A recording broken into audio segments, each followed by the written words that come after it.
Live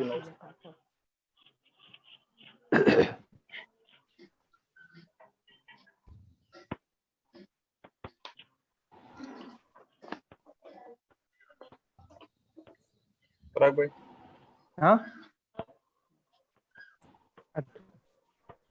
ओम भाई તમે કહેશો એટલે પછી સ્ટાર્ટ કરશો कर दो स्टार्ट करो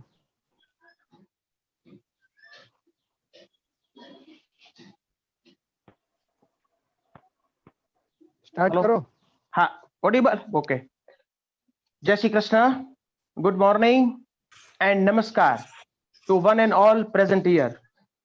Myself, Dr. Parag Devani, welcome you all the national webinar on socio-cultural impacts of COVID-19, organized by Department of Sociology, a part of Social Sciences and Social Works, Bhakta Kavi Narsimha Mehta University, Junagadh.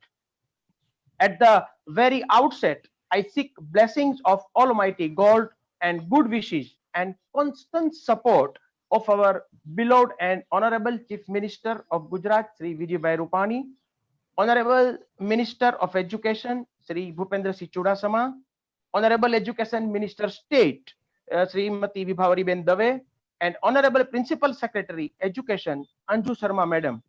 Our dynamic, young and visionary Vice Chancellor, Professor Dr. Chetan Trivedi Sir, our eminent speakers from Professor Hemiksha Ben Rao, Professor Divakar Singh Rajput, Dr. Jaisi Jala Sir, and more than 2,500 participants from all over the nation, including 435 participants from states other than Gujarat.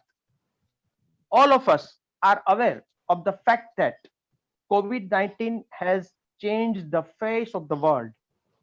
The world is divided between two scenarios, pre and post corona. It has affected the world in multiple ways, like social, financial, cultural, and the list goes on and on. Today's webinar is very important because it focuses upon two major aspects of COVID-19, social and cultural impacts. In this webinar, for the welcome speech and program details, I would request Dr. Jaisi Jala Sir, Head of the Department, Social Sciences and Social Work, Bhakta Kavi Narsimha Mehta University, Junagadh. Please, sir. नमस्कार।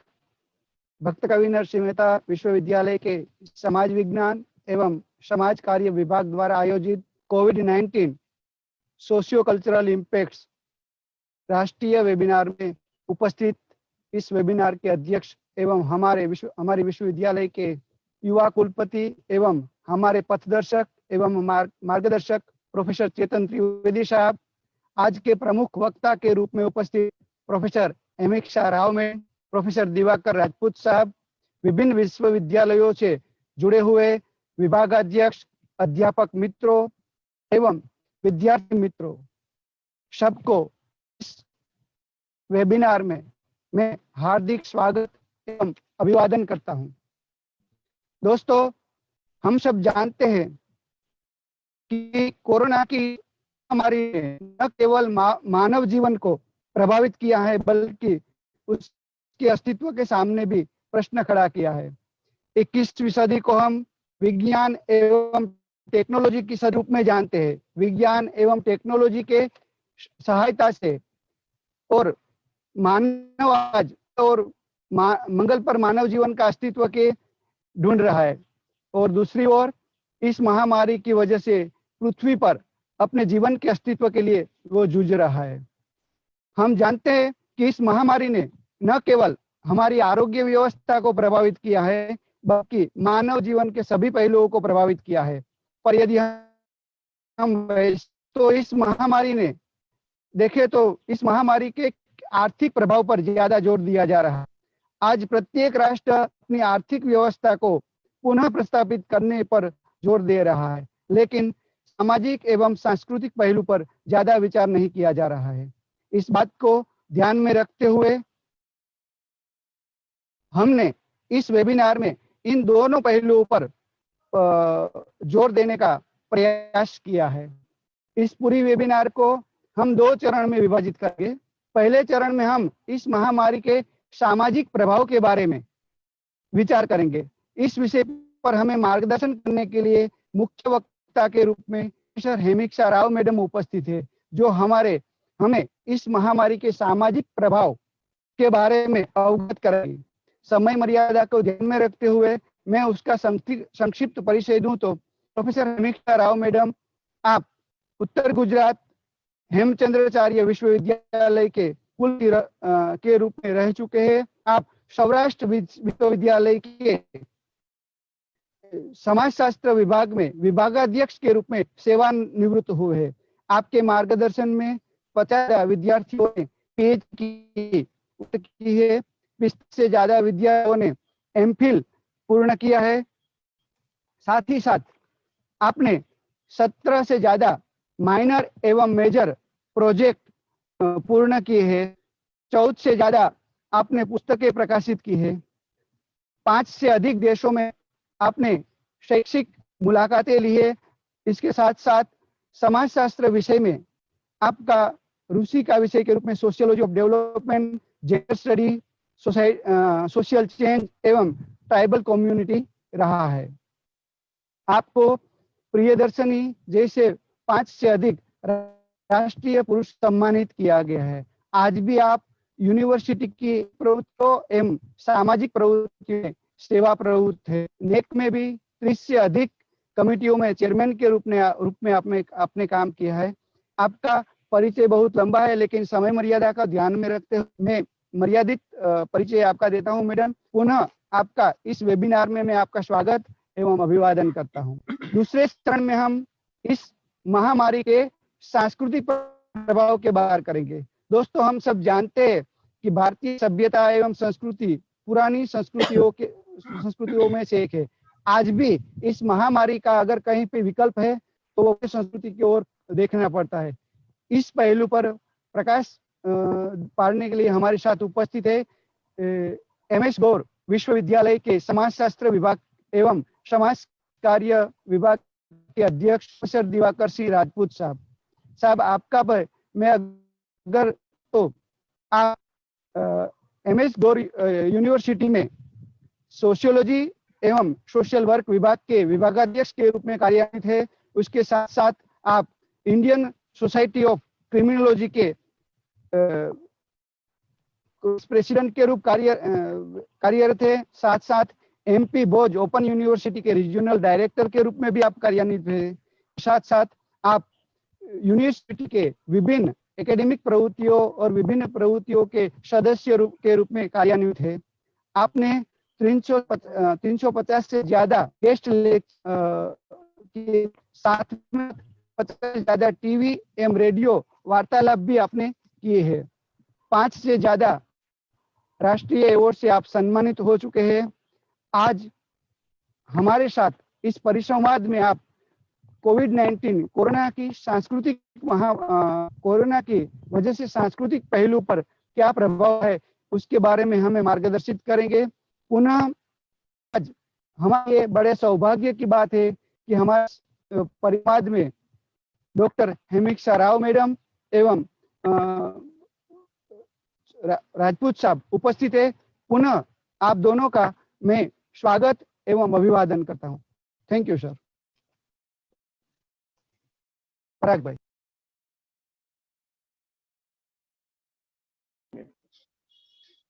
Thank you very much sir.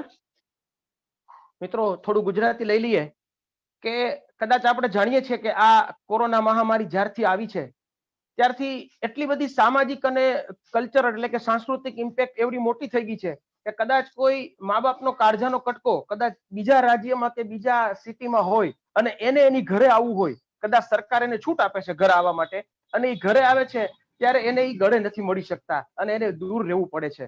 તો આ એની સામાજિક impact પણ છે.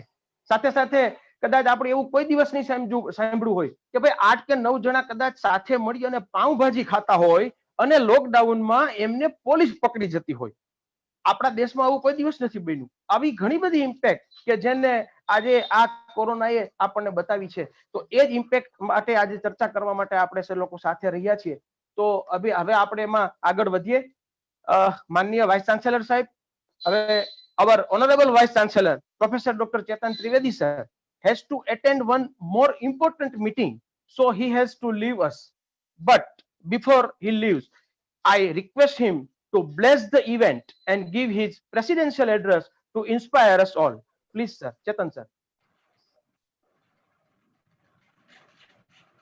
Namaste.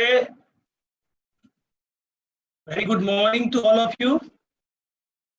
It is really a great pleasure for me that Department of Sociology and Social Work has organized such a wonderful national webinar. This webinar itself a great record because that I received the figures. More than 2,500 registrations for this webinar has been completed. And the registration has come across the India. Even it is a true sense of a national webinar. जब सही मायने में बोला जाए तो एक ऐसा webinar के जहां पे सभी लोग बाहर से जुड़े हैं, अंदर से जुड़े हैं, एक्सपर्ट्स भी देखिए, समाजशास्त्र विषय के दिग्गज दोनों विचारक, थिंकर, रिसर्चर्स, जिसका बहुत बड़ा योगदान है, ऐसे हम लोगों के एजुकेशन के सम्माननीय हेमाक्षी बेन, जिसने अपने कर्म को ही महत्व दिया है और अपने कर्म से ही अपने विषय को और विषय से समाज के लिए बहुत बड़ा काम किया है। ऐसे हेमाक्षी बेन, जिसने एकेडमिक्स ऐसा कोई भी पद नहीं है जहां पे उसने काम नहीं किया है। सभी पद के एक्सपीरियंस, अनुभव लेते लेते जो टोच ऑफ एकेडमिक्स वीसी तक काम किया और साथ में कभी भी उसने अपना एकेडमिक्स नहीं छोड़ा।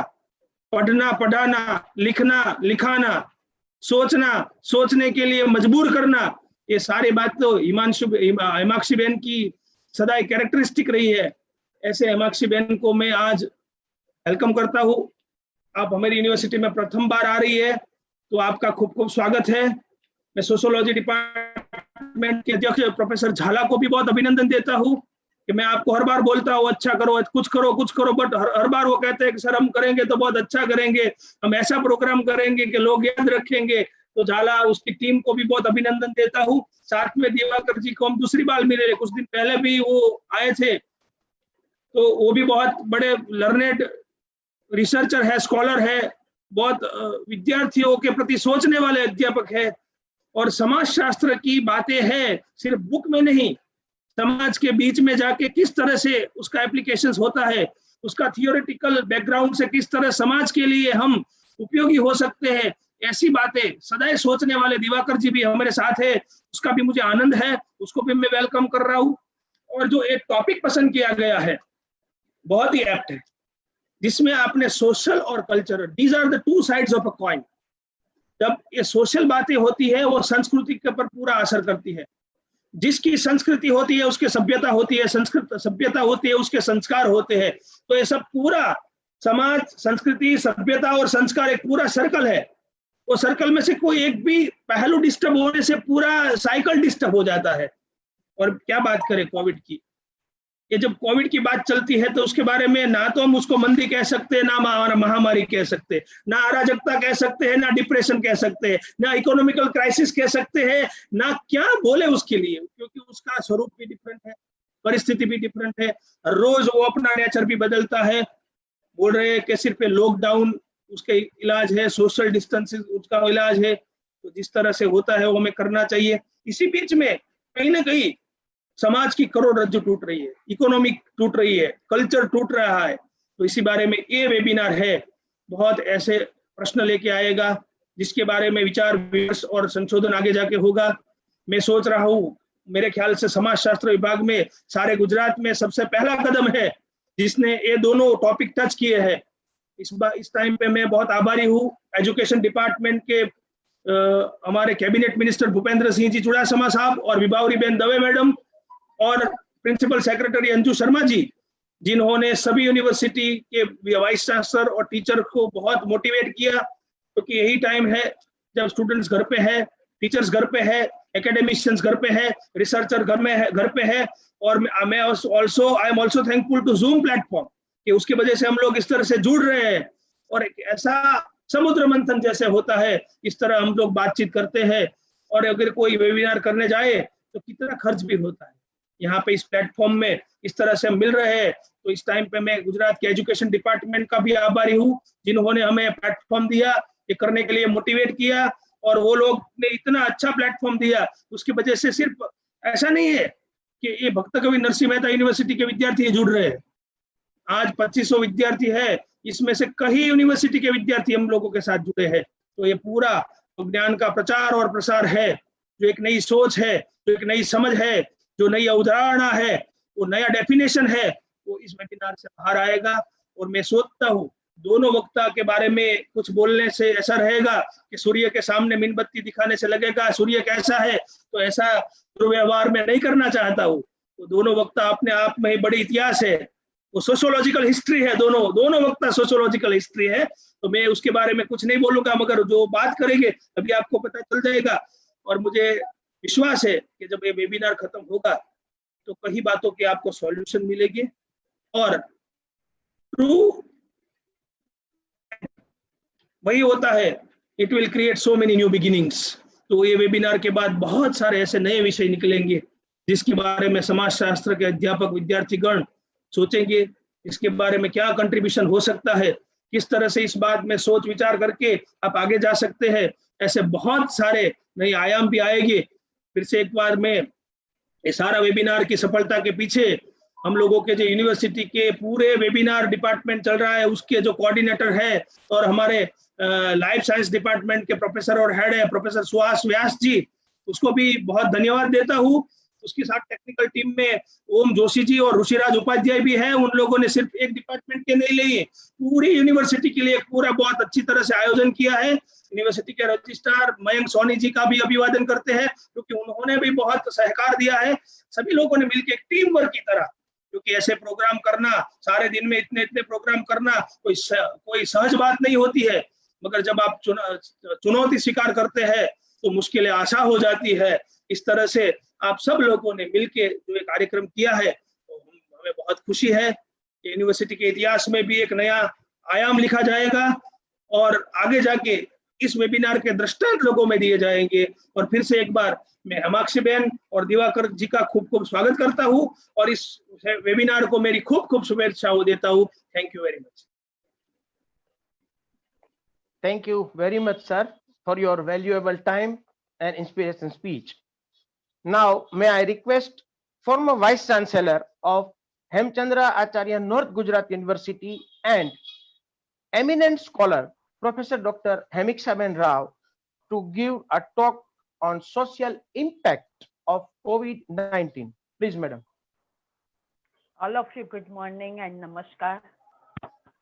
First of all, I congratulate to Bhakta Kavi Narasimha Mehta University's Honorable Vice Chancellor Chetan Trivedi sir, Department Head Dr. Jayashree Jhala, Dr. Parag Devani, and Dr. Rishikesh ji, and other speakers, my friend and very close philosopher and very activist Dr. Diwakar C. Rajput from the Gauri University. First of all, I surprised that a very big number of participants participate in this seminar. So I am very happy and very pleased that it is a very successful seminar. First of all, I would like to say that ये जो seminar है webinar, उसका seminar से webinar बन गया क्योंकि हम नई टेक्नोलॉजी की बात कर रहे हैं।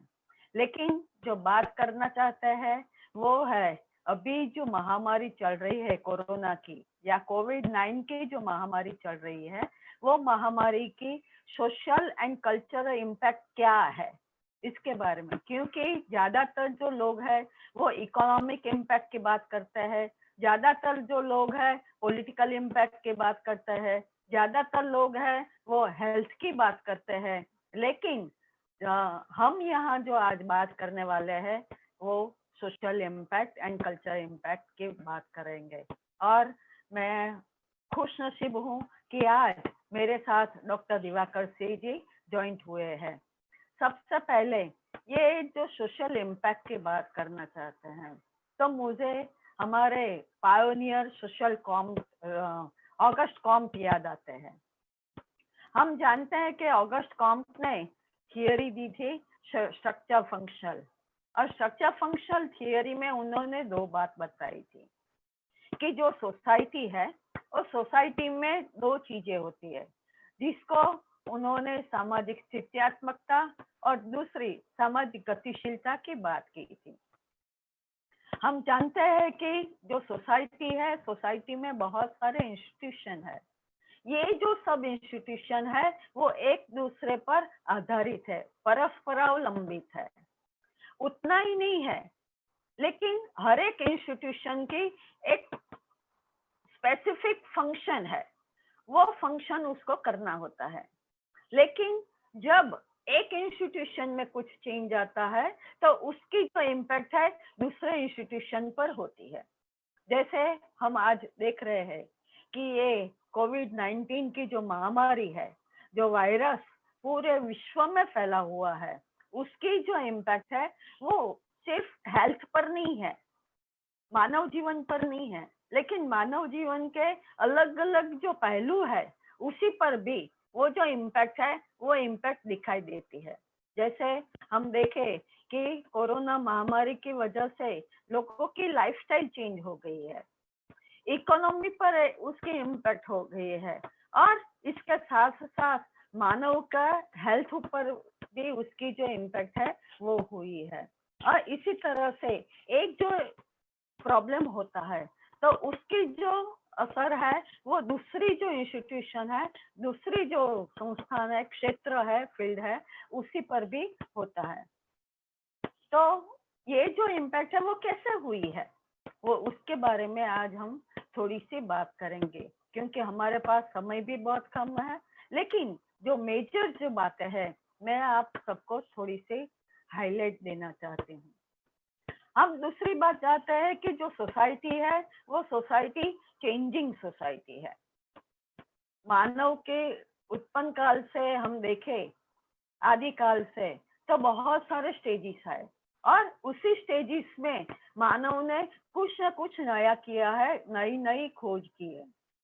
आज भी हम देखते हैं कि समाज में बहुत सारी डिजास्टर्स आती है, उसमें से एक वो नेचुरल भी होती है और दूसरी जो डिजास्टर है मैन मेड भी होती है।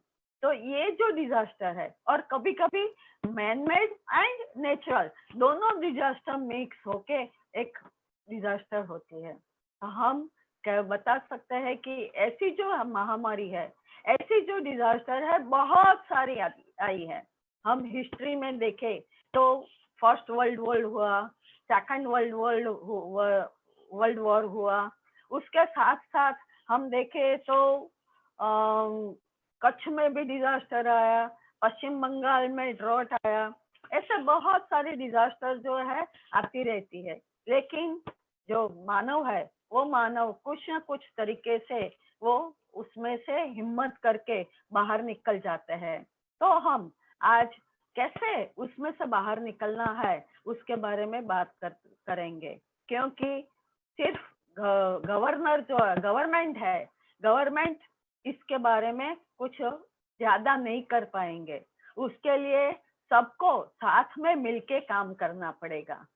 सब साथ में मिलके काम नहीं करेंगे तो ये जो महामारी से हम बाहर नहीं निकल पाएंगे। उसके इम्पैक्ट के बारे में बात करें तो ये जो महामारी आई तो उसमें बताया कि आप हेल्थ के बारे में सोचो, हर रोज साबुन से हाथ धो लो। तो ये साबुन से हाथ धोने की बात है, वो क्या निर्देश करती है? स्वच्छता के बारे में, कि आप स्वच्छ रहो। हमारे ऑनरेबल पीएम साहब ने, मोदी साहब ने भी कई जगह पे बताया कि स्वच्छता अभियान चलाएं। तो ये जो स्वच्छता अभियान है उसका ऐसे ही एक भाग है। दूसरी बात बताई कि घर में रहो, तो घर में रहने से क्या हुआ? घर में रहने से हम बता सकते हैं कि समाज में जो फैमिली है, फैमिली में एक जो एकता है, वो एकता बढ़ी है। उससे लोगों में, फैमिली में एक आत्मीयता का जो भाव है, वो भाव बढ़ा है। और उसी जे भाव से हम देख सकते हैं कि फैमिली में यूनिटी बढ़ी है। कई दफा हम देखते हैं कि कई फैमिली ऐसे होते थे कि जहाँ पे पेरेंट्स कहीं और जगह पे होते हैं, बच्चे कहीं और जगह पे होते हैं। कभी कभी तो हफ्ते में, महीने में वो मिल नहीं सकते थे, लेकिन ये महामारी की वजह से सब साथ में मिलने लगे। तो इससे हमारी जो सोशल रिलेशनशिप है, इंटर रिलेशनशिप है, वो थोड़ी मजबूत हुई है, उसका गठन जो है मजबूत हुआ है। तो और हमारे वहाँ जो सोशल रिलेशनशिप है, हस्बैंड वाइफ के, फैमिली के साथ जो रिलेशन है, नेबर के साथ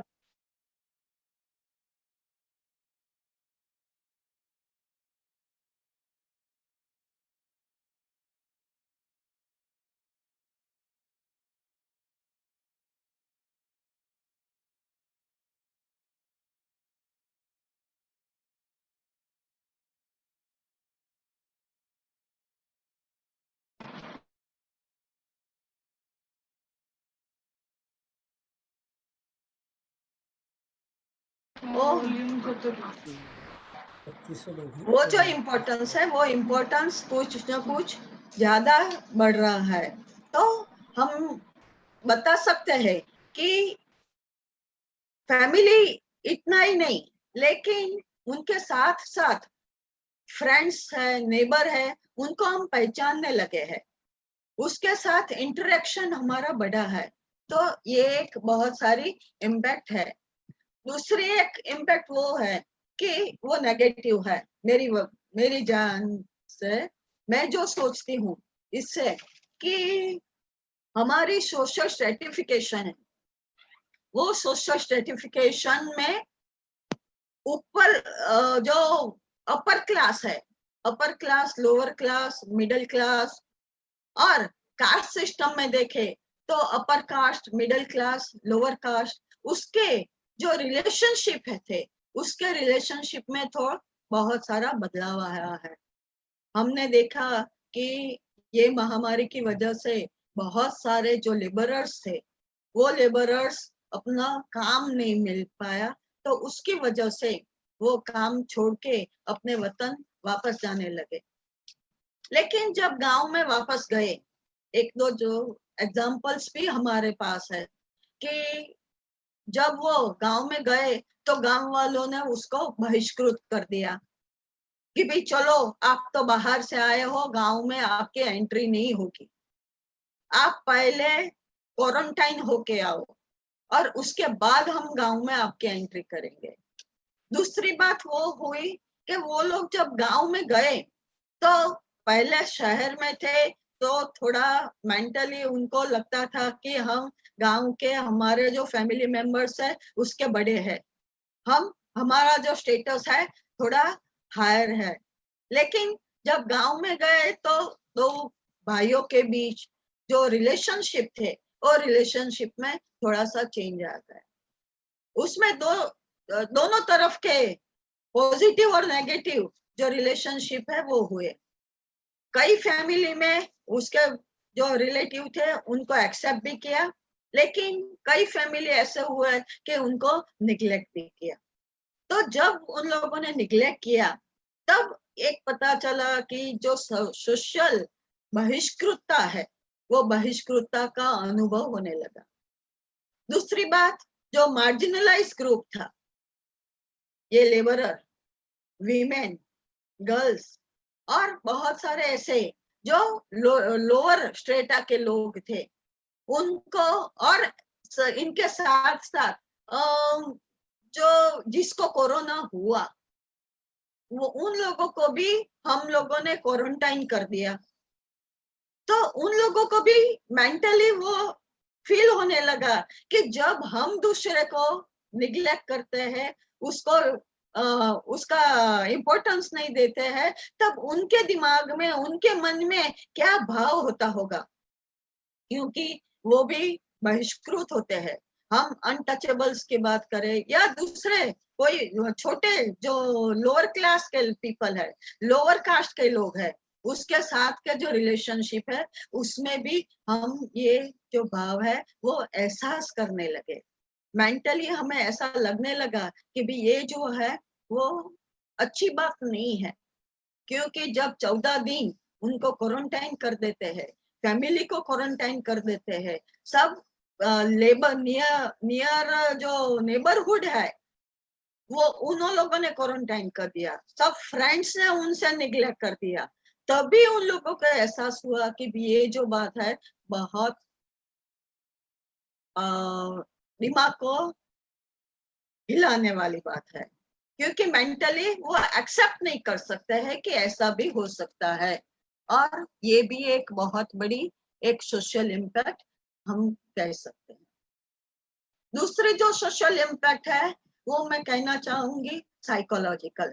इसके साथ साथ कि जो लोग घर में रहने लगे, मेरे एक फ्रेंड थे, मैंने बोला कि आप अभी ये कोरोना लॉकडाउन में क्या करते हो, तो बोलते हैं कि हमारा दिमाग हिल गया है। मैंने बोला क्यों, तो बोलते थे कि हम तो 24 घंटे में से 18 घंटे बाहर रहते थे, अभी घर में रहना पड़ता है। तो मैंने बोला आप फैमिली से हेल्प नहीं करते हो वर्क में, तो उन्होंने बोला हमें कभी जरूरत ही नहीं हुई और इसलिए हम करते ही नहीं है।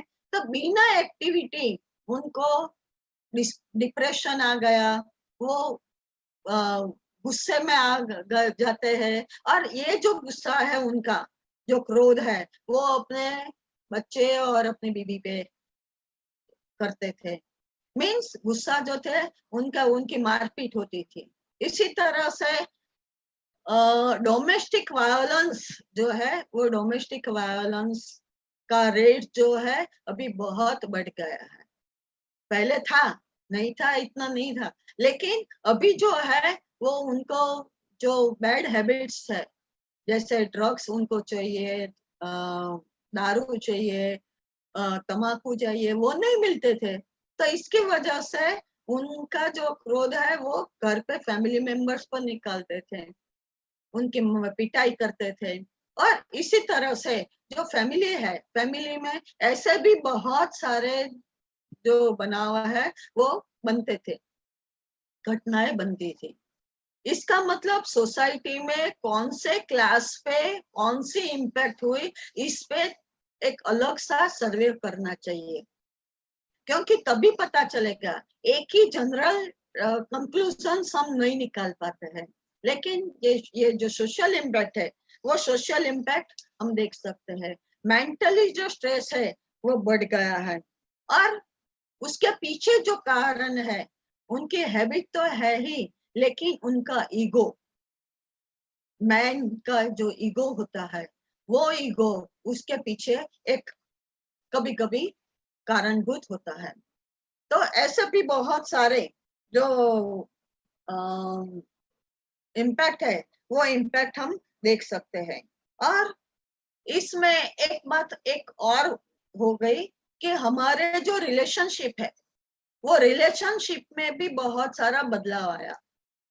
जिसको हम नहीं पहचानते थे, जिसके साथ साल में 2 दफा बात करते थे, या कभी कभी बात भी नहीं हो पाती थी, लेकिन अभी हम फ्री हो गए हैं, तो हम हर एक वीक में या 10 वीक में 2 दफा उससे बात करते रहते थे।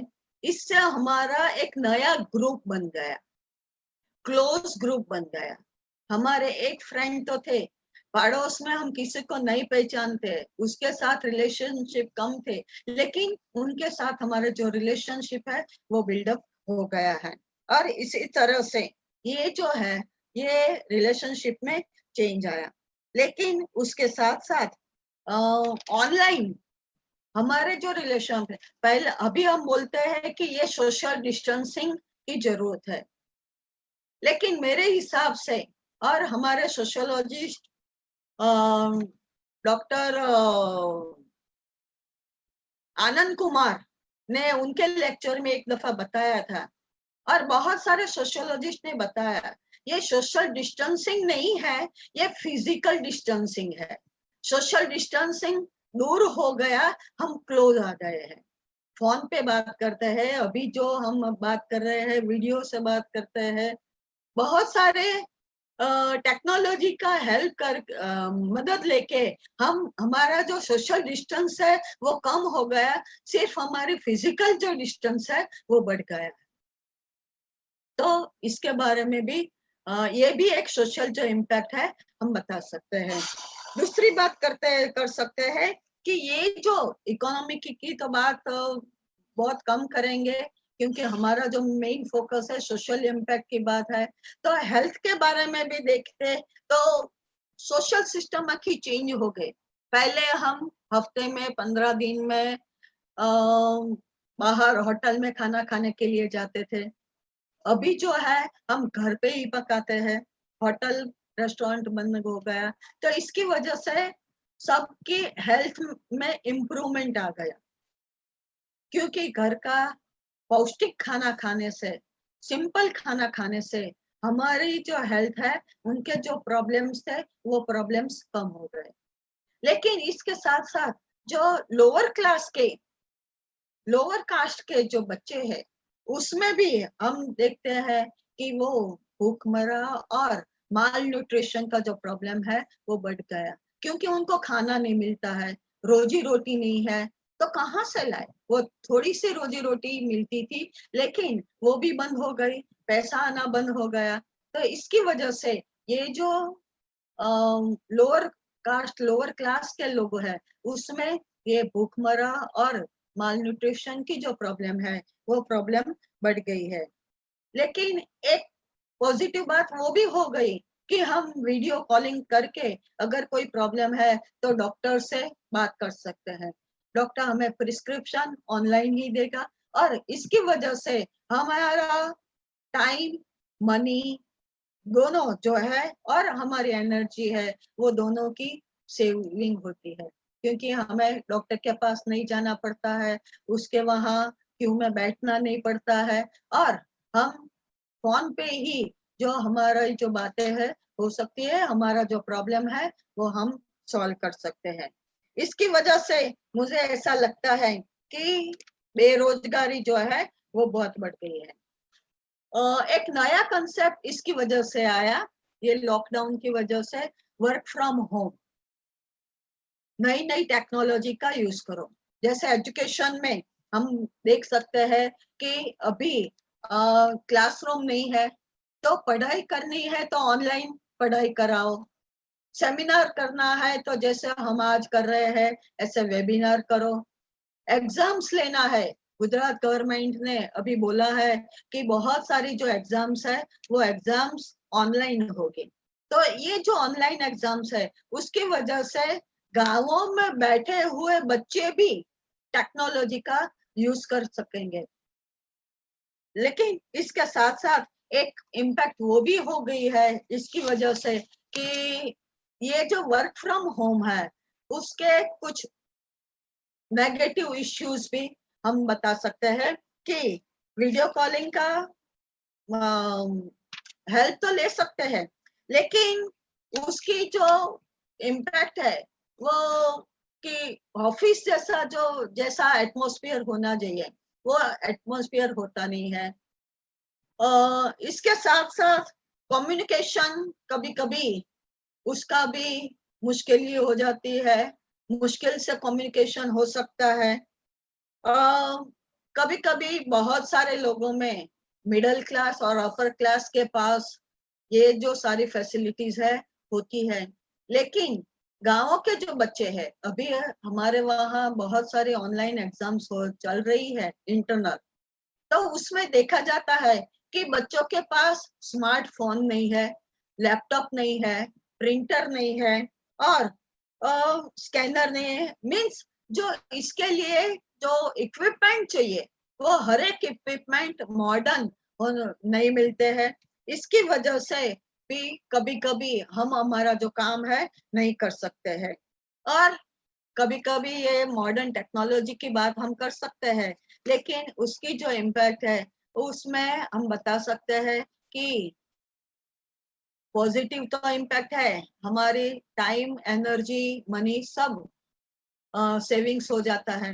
लेकिन उसके साथ साथ मुझे ऐसा लगता है कि उसकी जो दूसरे पहलू है उसके बारे में भी हमें देखना चाहिए। और मुझे लगता है कि ये जो महामारी है, ये महामारी में हम साथ में बैठ के इनकी रिस्पॉन्सिबिलिटी लेंगे, तभी ये जो महामारी है वो दूर कर पाएंगे। और इसके लिए हमें सबको साथ में मिलके मेंटली प्रिपेयर्ड होना चाहिए। जैसे बहुत सारे एनजीओ ने शुरुआत में और अभी भी वो जो लेबर क्लास के लोग हैं उन लोगों को वो अनाज देते हैं, फूड देते हैं, और इसी तरह से बहुत सारी जो हेल्प है वो हेल्प करते रहते हैं। लेकिन बहुत लंबा लॉकडाउन चलने से उनकी भी एक लिमिटेशंस आती है। लेकिन ये जो सोशल इंस्टीट्यूशंस है वो सोशल इंस्टीट्यूशन भी अपनी सोशल रिस्पॉन्सिबिलिटी लेके बहुत सारा काम जो है वो करते रहते हैं। तो इसी तरह से हम जो है एक साथ मिलके अगर काम करेंगे तो ऐसी कोई भी महामारी हो लेकिन उससे हम बाहर निकल पाएंगे। और लास्ट में मैं एक गुजराती हूँ, और गुजराती होने की वजह से एक बात बताना चाहती हूँ कि गुजराती की क्या एनर्जी है। मुझे लगता है कि हमारे जो श्रोतागण है वो श्रोतागण को ज्यादा पसंद आएगा। और ये जो है हमारे एक गायक कलाकार है, वो उनकी ही दी हुई ये पंक्तियां है, मैं आपके पास शेयर करना चाहूंगी कि कच्छ का भूकंप हो या बंगाल का दुकाल हो या फ्लड हो, कोई भी महामारी या भूपाल की घटना हो, लेकिन हम उसमें से बाहर उभर के पक्का आएंगे। इसके लिए 4 लाइन है। जिंदा दिली थी छलो छल जात छे गुजरात छे, नरसिंह भगत નું ઝૂલતું પ્રભાત છે ગુજરાત છે, અંધાર ખંખેરી બધો ઊભો થઈ જા, જરા તારા મઢી સ્વપ્નો સજી, આ રાત છે ગુજરાત છે. મીન્સ ઊભા થઈને આપણે સૌએ સાથે મળીને આ મહામારીથી લડવાનું છે, અને મને વિશ્વાસ છે કે આપણે જલ્દીથી એમાં બહાર આવી શકીશું. Thank you.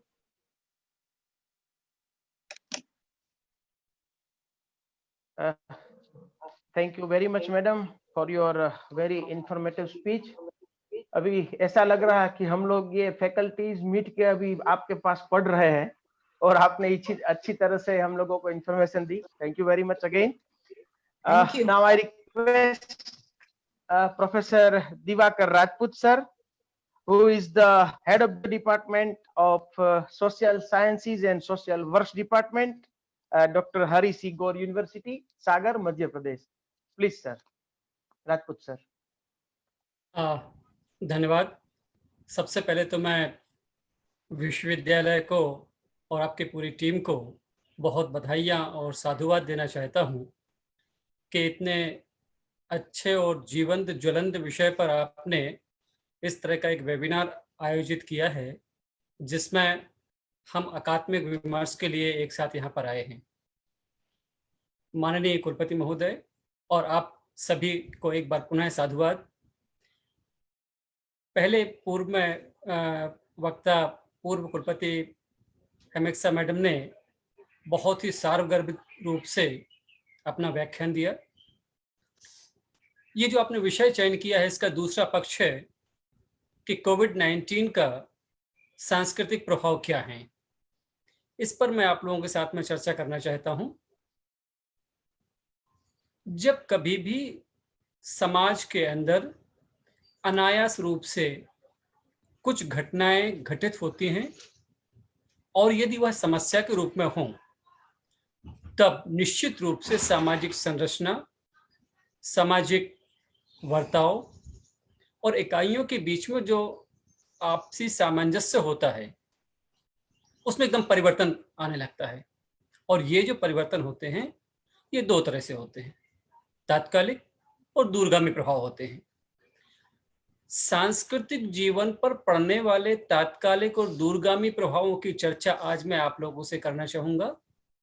जब महामारी के रूप में, वैश्विक महामारी के रूप में कोविड-19 का असर आया, व्यक्ति एकदम से समझ नहीं पाए कि क्या हुआ। जीवन शैली हमारी जो थी उसके साथ में हमने उसको एडजस्ट करने की कोशिश किया, लेकिन जो हमारी आदत बन चुकी है, जो हमारा व्यवहार बन चुका है, जो हमारी फूड हैबिट्स हैं, जो हमारे कल्चरल ट्रेड्स हैं, यहाँ तक कि हमारा पहनावा है, हमारी भाषा है, हमारे आपसी सामंजस्य की स्थितियां हैं, हमारे छोटे छोटे रिचुअल्स हैं जिनका हम निर्वाह करते हैं, ये सब एकदम से प्रभावित हुए। बहुत छोटी सी बात से मैं प्रारंभ करना चाहता हूं। इस महामारी ने दो बातों की ओर हमारा ध्यान आकर्षित कराया। यदि हम भारतीय सामाजिक सांस्कृतिक परिदृश्य और हमारे सांस्कृतिक विरासत को ध्यान में रखते हैं तो यह बात निश्चित रूप से समझ के आती है कि आइए हम एक बार फिर से अपने पुरातन संस्कारों की ओर लौट के आएं। एक बार फिर हम लौट के प्रकृति की ओर जाने की कोशिश करें और हमारे जो परंपरागत मूल्य हैं, आस्थाएं हैं, उनको इस्तेमाल करने की कोशिश करें। सांस्कृतिक मूल्यों में प्रारंभ होता है जब व्यक्ति घर में सुबह सोकर उठता है, तब से उसकी जो गतिविधियां चालू होती हैं, जो वहां पर सीखता है उन सब चीजों से। हमारे ग्रामीण क्षेत्रों में, शहरी क्षेत्रों में आज भी यदि हम देखते हैं तो घर से बाहर जाने के बाद जब अंदर आते हैं तो सबसे पहले पैर धोकर, हाथ धोकर अंदर आने की बात होती है। आज कोविड-19 के इस महामारी के दौर में वही हमारी आदत को, हमारी आवश्यकता बन चुकी है कि हमको 30 सेकंड तक सैनिटाइजर से हाथ धोना है। लेकिन जो हमारे सांस्कृतिक मूल्य हैं उनमें ये चीज पहले से निहित थी, इसलिए ये बात अचानक में हमको कष्टकारी महसूस नहीं हुई। फर्क आया केवल ये कि सैनिटाइजर्स का इस्तेमाल करना है, अच्छे साबुन का इस्तेमाल करना है। यहां से मैं प्रारंभ करना चाहता हूं। फूड हैबिट्स में चेंज आया है, हमारा जो पहनावा है उसमें परिवर्तन आने की बात की है।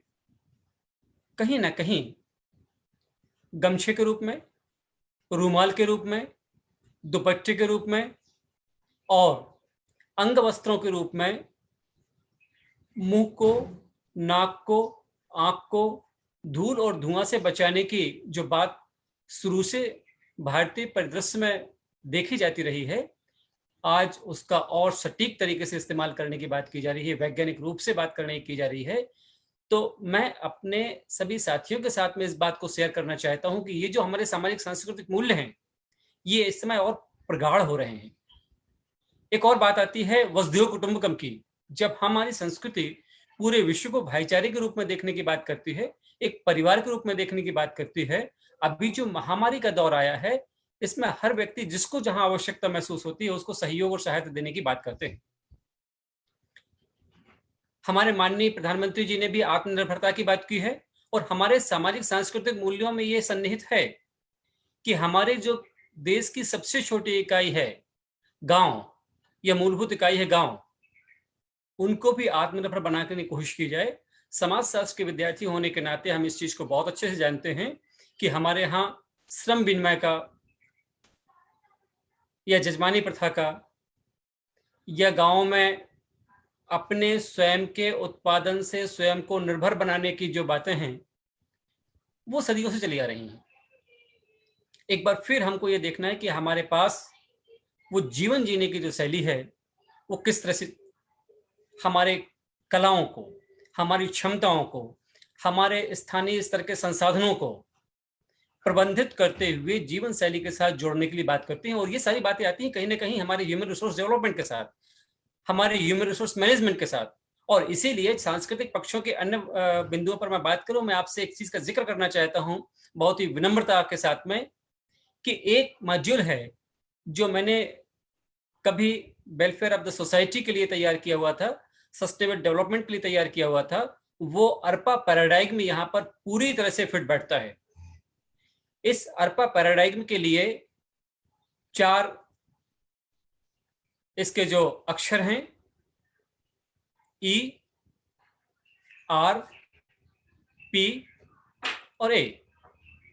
मुझे बहुत अच्छे से याद आ रहा है, मैडम हेमक्सा राव जी यहाँ पर हैं, जब वो वाइस चांसलर थी पाटन में, और उस समय उन्होंने मुझे कीनोट एड्रेस के लिए याद किया हुआ था, तब भी मैंने अर्पा मॉड्यूल वहां पर प्रस्तुत किया हुआ था, और वो आज यहाँ पर समीचीन आता है। ये हमारे सांस्कृतिक प्रभावों के साथ में जो E stands for the education in formal way and informal वे। आज हम, जैसा कि मैडम ने अभी वक्तव्य में आपने कहा भी कि परिवार के बीच में हम लोग रह रहे हैं, संयुक्त परिवार की चीजों को आज जीने के या सुख करने की हम लोगों के पास एक अवसर मिला हुआ है। जो प्रत्यक्ष संवाद की स्थितियां आ रही हैं, हम प्रत्यक्ष संवाद के साथ जुड़ने की कोशिश कर रहे हैं, दोनों पक्ष के। एक और जहां लोगों में तनाव की स्थितियां पैदा हो रही हैं, दूसरी ओर व्यक्तियों में तनाव की स्थितियां कम हो रही हैं। कारण यह है कि अभी अवसर है। कुछ अध्ययन यह भी बताते हैं, लॉकडाउन के पीरियड की यदि हम लोग बात करते हैं तो परिवार में माता पिता, दादा दादी, नाना नानी के साथ में बच्चे कब बैठते थे, कब उनके साथ प्रत्यक्ष संवाद हो पाता था।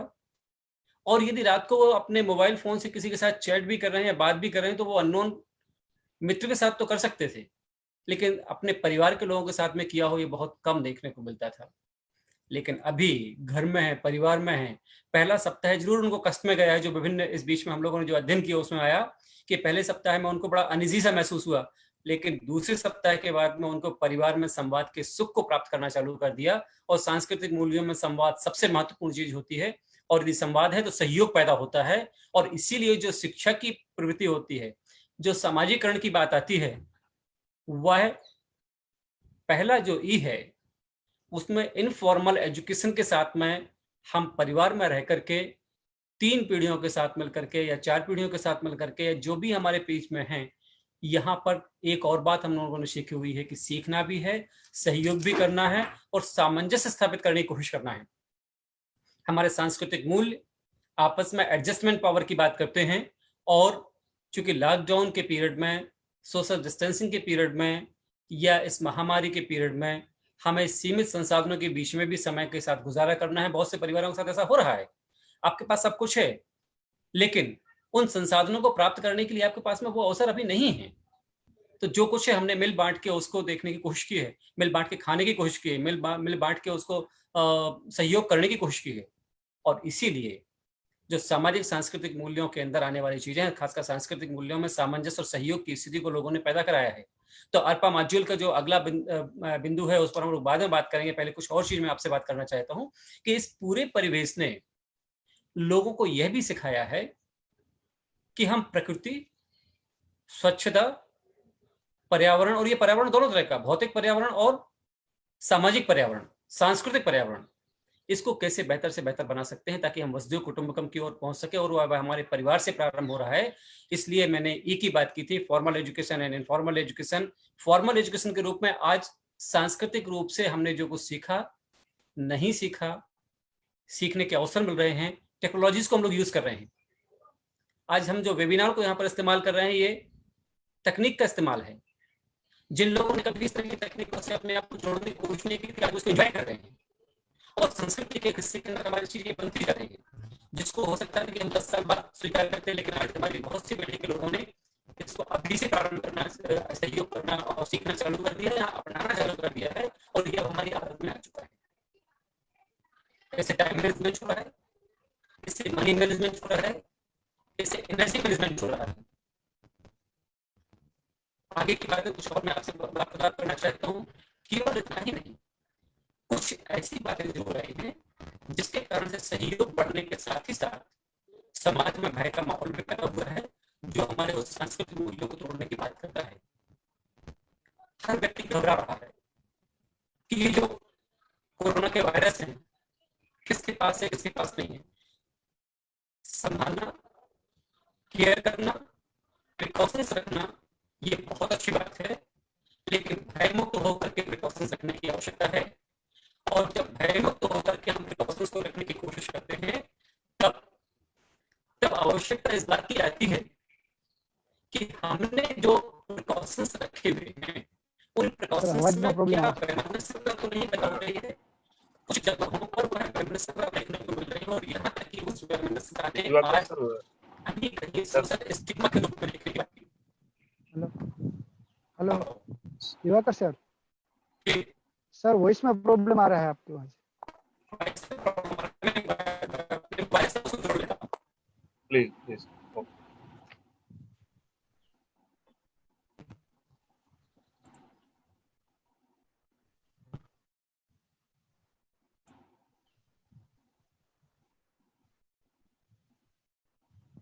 Hello hello. हाँ जी હવે सर, આવે છે। प्लीज। हाँ, अब ठीक आई आवाज क्या? Okay sir.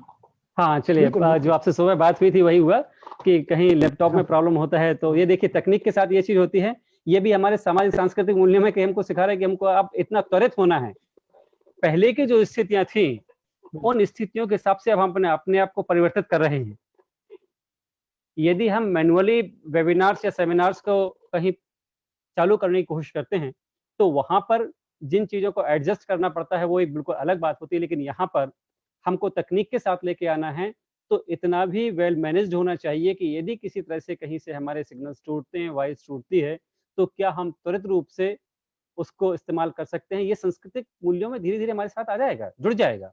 तो मैं अभी बात कर रहा था आपसे कि जो भय के कारण से यदि व्यक्ति लोगों से स्वच्छता या दूरी बनाने की कोशिश कर रहे हैं, ये कुछ जगहों पर सोशल स्टिग्मा का रूप ले रहा है, जो डिफरेंट स्टडीज के रूप में अभी पिछले 40-50 दिन के अंदर देखने को मिला हुआ है। वह दुखद है। उससे हमको बचने की आवश्यकता है। वहाँ पर सौहार्द को फिर से लेके आने की आवश्यकता है और जो हमारी जीवन शैली है, उस जीवन शैली के साथ हम जिन बातों को लेकर चल रहे हैं, उसमें मानव व्यवहार में एक बार पुनः अल्पा मॉड्यूल के अगला जो बिंदु है आर, उसको लेके आना पड़ेगा। R for reformation and rehabilitation. Reformation in which sense? Rehabilitation in which sense? जो श्रमिक वर्ग या जो अन्य लोग एक जगह से दूसरे स्थान पर प्रवासित हो चुके थे, वो लौट के अपने घरों की ओर आ रहे हैं। उसके पीछे कारण ये है, कहीं ना कहीं हमारे सांस्कृतिक मूल्य ये कहते हैं कि जीना मरना घर के साथ। हम क्यों संयुक्त परिवार की ओर और प्रकृति की ओर लौट के आ रहे हैं? ये संस्कृति हमें सिखाती है कि जब कभी भी हमको सुख और दुख दो तरह के अवसर मिलते हैं, तो सुख में भले ही हम घर से बाहर एंजॉय कर लेते हैं, लेकिन जब दुख की बात आती है तो सीधा हमको घर, अपनी जमीन, अपनी गांव की मिट्टी या शहर की मिट्टी याद आती है। और इसीलिए लोग लौट रहे हैं एक बार उस तरफ की ओर। तो रिफॉर्मेशन उनका होना है, रिहेबिलिटेशन उनका होना है, उनको पुनर्स्थापित करने की आवश्यकता ही हमारे सांस्कृतिक मूल्यों में धीरे धीरे स्थान लेता जाएगा। लेकिन तात्कालिक रूप से उनमें यह परिवर्तन आ रहा है कि हम उनको एडजस्ट कर रहे हैं, वेलकम कर रहे हैं, लेकिन केवल इससे काम नहीं होगा जब तक कि हम इसके अगले बिंदु को पी से हम इस्तेमाल ना करें। P for participation and placement. Participation in welfare schemes हमारे मूल्यों में, हमारे व्यवहार में और यहाँ तक कि हमारे आचरण में यह बात स्पष्ट रूप से है कि हम वी फीलिंग के साथ सोसाइटी के वेलफेयर और अपलिफ्टमेंट के लिए काम करने की कोशिश करते हैं। और इसीलिए जब वेलफेयर के लिए काम करते हैं तो उसमें हमारे वो सामाजिक सांस्कृतिक मूल्य हमें सिखाते हैं कि हमको अपनेपन के साथ आना है। और उसमें भी अभिवादन की प्रक्रिया से प्रारंभ होता है। आज हम फिर से भारतीय संस्कृति के मूल्यों की ओर आ रहे हैं कि हमको सेखंड नहीं करना है, हमको नमस्ते करके लोगों को अभिवादन करना है, साधुवाद देना है। हमको वस्त्र परिवर्तन के बाद रसोई घर में या पूजा घर में या बैठक घर में अंदर पहुंचने की आवश्यकता महसूस करनी है। आवास भी हमारी संस्कृति का एक मूल्य होता है। अभी 8 दिन पहले मैं न्यूज़पेपर में पढ़ रहा था कि कुछ इस तरह के आवास को अब स्वीकृति दी जाने लगी है कि एक कमरा पहले से ही कुछ इस तरह का हो जो आपके कपड़े, जूते इत्यादि को बाहर ही रखें, वहां से आप चेंज करके फिर अंदर आने की कोशिश करेंगे। और यदि हम रूरल एरियाज की ओर जाकर देखते हैं, ट्राइबल एरियाज की ओर जाकर देखते हैं, तो उनके आवास में इस तरह की व्यवस्थाएं पहले से रहती थी। किचन में सीधी एंट्री नहीं होती थी, बेडरूम में डायरेक्ट एंट्री नहीं हुआ करती थी, ड्राइंग रूम में डायरेक्ट एंट्री नहीं हुआ करती थी, आंगन और दहलान के नाम से जो चीजें बनाई जाती थी वो इनके हिस्से हुआ करते थे। तो जो पार्टिसिपेशन की मैं बात कर रहा हूँ, जो प्लेसमेंट की बात कर रहा हूँ, वो पार्टिसिपेशन इस तरह के एक्टिव जो हमारे पास में कार्य आ रहे हैं उनके लिए हमको उसमें पार्टिसिपेट करने की आवश्यकता महसूस होती है। सहभागिता देनी चाहिए, और सहभागिता देनी चाहिए समस्या के समाधान करने के लिए। यदि ये हमारे आदत में, विचारों में शुमार हो जाती है, जो होने लगी है, तो निश्चित रूप से हमारे सांस्कृतिक मूल्य और प्रगाढ़ होने की बात करते हैं। और इसी में जो अंतिम हिस्सा आता है ए, वो एक्टिवनेस और अवेयरनेस की बात करता है कि हमको इन सारी चीजों के बारे में, सामाजिक सांस्कृतिक मूल्यों के बारे में जानकारियां हासिल करने की ललक है, रुचि है। हम उसमें सहभागिता कर रहे हैं या नहीं, ये बातें आती हैं। और वह जो एक्टिवनेस है, वो जो अवेयरनेस है, वो पॉजिटिव वे में होनी चाहिए, सकारात्मक रूप से होनी चाहिए। जैसे कि पहले मैंने आपसे कहा था, भय के रूप में कोई कार्य ना करें, सुरक्षा के रूप में हम कार्य करें, नियंत्रण के रूप में उसको अपनाने की कोशिश करें। और इसी तरह से हमारे सामाजिक सांस्कृतिक मूल्यों में तात्कालिक रूप से जो प्रभाव पड़ रहे हैं, वो ये कि हम एक बार फिर संयुक्त परिवार की ओर लौट रहे हैं। दूसरी बात ये कि हम टेक्नो फ्रेंडली हो रहे हैं। तीसरी बात ये, हम संयुक्त परिवार के सुख को अनुभव कर रहे हैं। और एक और बहुत महत्वपूर्ण चीज आती है जिसको मैं आपसे शेयर करना चाहता हूँ।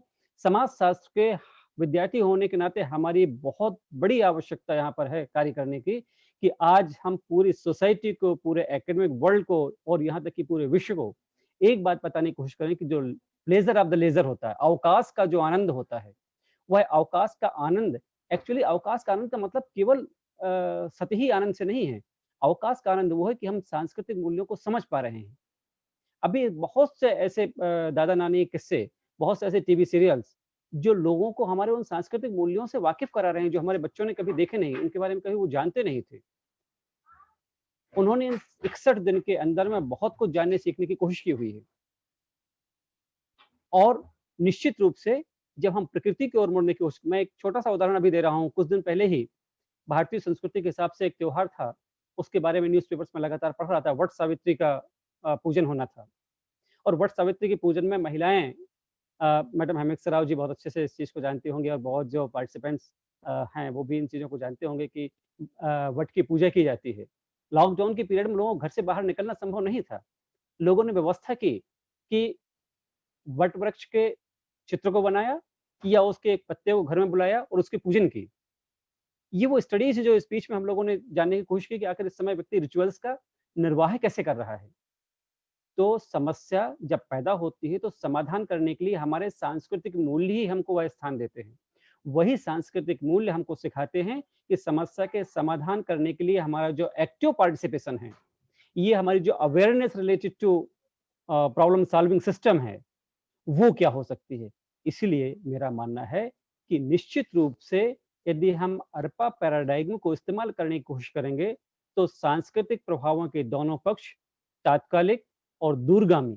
अब दूरगामी पर बहुत थोड़ी सी संक्षेप में मैं आपसे चर्चा करना चाहूंगा। दूरगामी परिणाम क्या हो सकते हैं? दूरगामी परिणाम पहले ये हो सकते हैं कि हम एक बार फिर से गांवों को आत्मनिर्भर बनाने की कोशिश कर रहे हैं, जो बहुत अच्छी बात हो सकती है। दूरगामी परिणामों में ये भी हो सकता है कि हमारी जो फैशन टेक्नोलॉजी है उसको चेंज करने की कोशिश करते हैं। हमारे जो क्लोथ्स हैं वो धीरे-धीरे बदल सकते हैं। एक बहुत छोटी-सी मैं न्यूज़ अभी देख रहा था, और सोशल मीडिया पर भी इस तरह के बहुत से छोटी-छोटी सी जानकारियाँ शेयर करते हैं लोग बाग, उसमें देखते हैं। लेकिन जो सोशल मीडिया पर है या मीडिया पर आता है या सोसाइटी के लोग कहते हैं, वो आज विचार हो सकता है भविष्य में वो निश्चित रूप से आपकी आदत में बन जाए और वो संस्कृति का एक हिस्सा बन जाए। मास्क अब हमारी ज़िंदगी का हिस्सा बनने जा रहा है। फैशन संस्कृति का भी हिस्सा होता है। निश्चित रूप से अब व्यक्ति अपने कपड़े, अपने वस्त्र के साथ में उस कलर का मास्क लेने की कोशिश करेंगे, तो फैशन एंड टेक्नोलॉजी वालों के लिए एक नया रास्ता देखने को मिल रहा है। ये जो मास्क की स्थिति होती है, एक बहुत छोटा-सा मैं अभी और वाकया कहीं पढ़ रहा था। एक वधू के लिए लोग आभूषण खरीदने के लिए गए हुए हैं, और उस सोशल मीडिया के ऊपर लिखा गया था कि वधू के लिए इस तरह का मास्क 9,000 रुपए में चलेगा क्या? मतलब उसी तरह का बनाना, ये बहुत छोटी बात होती है, लेकिन सांस्कृतिक मूल्यों को दूरगामी रूप से हमको देखने की आवश्यकता है, कि जिसने हमारे पहनावे को ही परिवर्तित कर दिया है, हमारी फूड हैबिट्स को जो परिवर्तित कर रहे हैं, हम शाकाहार की ओर लौट के आ रहे हैं। हम उन चीज़ों को जो अभी ताज़ा फल, ताज़ा भोजन, जल को छान के पीने की बात, जो भी चीज़ें हम इस्तेमाल कर रहे हैं, और सोशल डिस्टेंसिंग या फिजिकल डिस्टेंसिंग जो भी हम शब्द इस्तेमाल करना चाहें, लेकिन यह बात भी बताने की कोशिश की कि जहाँ पर क्राउड बहुत अधिक होता है, वहाँ पर किसी भी तरह के विषाणु हैं, किसी भी तरह के रोगाणु हैं, किसी भी तरह की अस्वच्छता है, उसके फैलने की आशंका ज़्यादा होती है।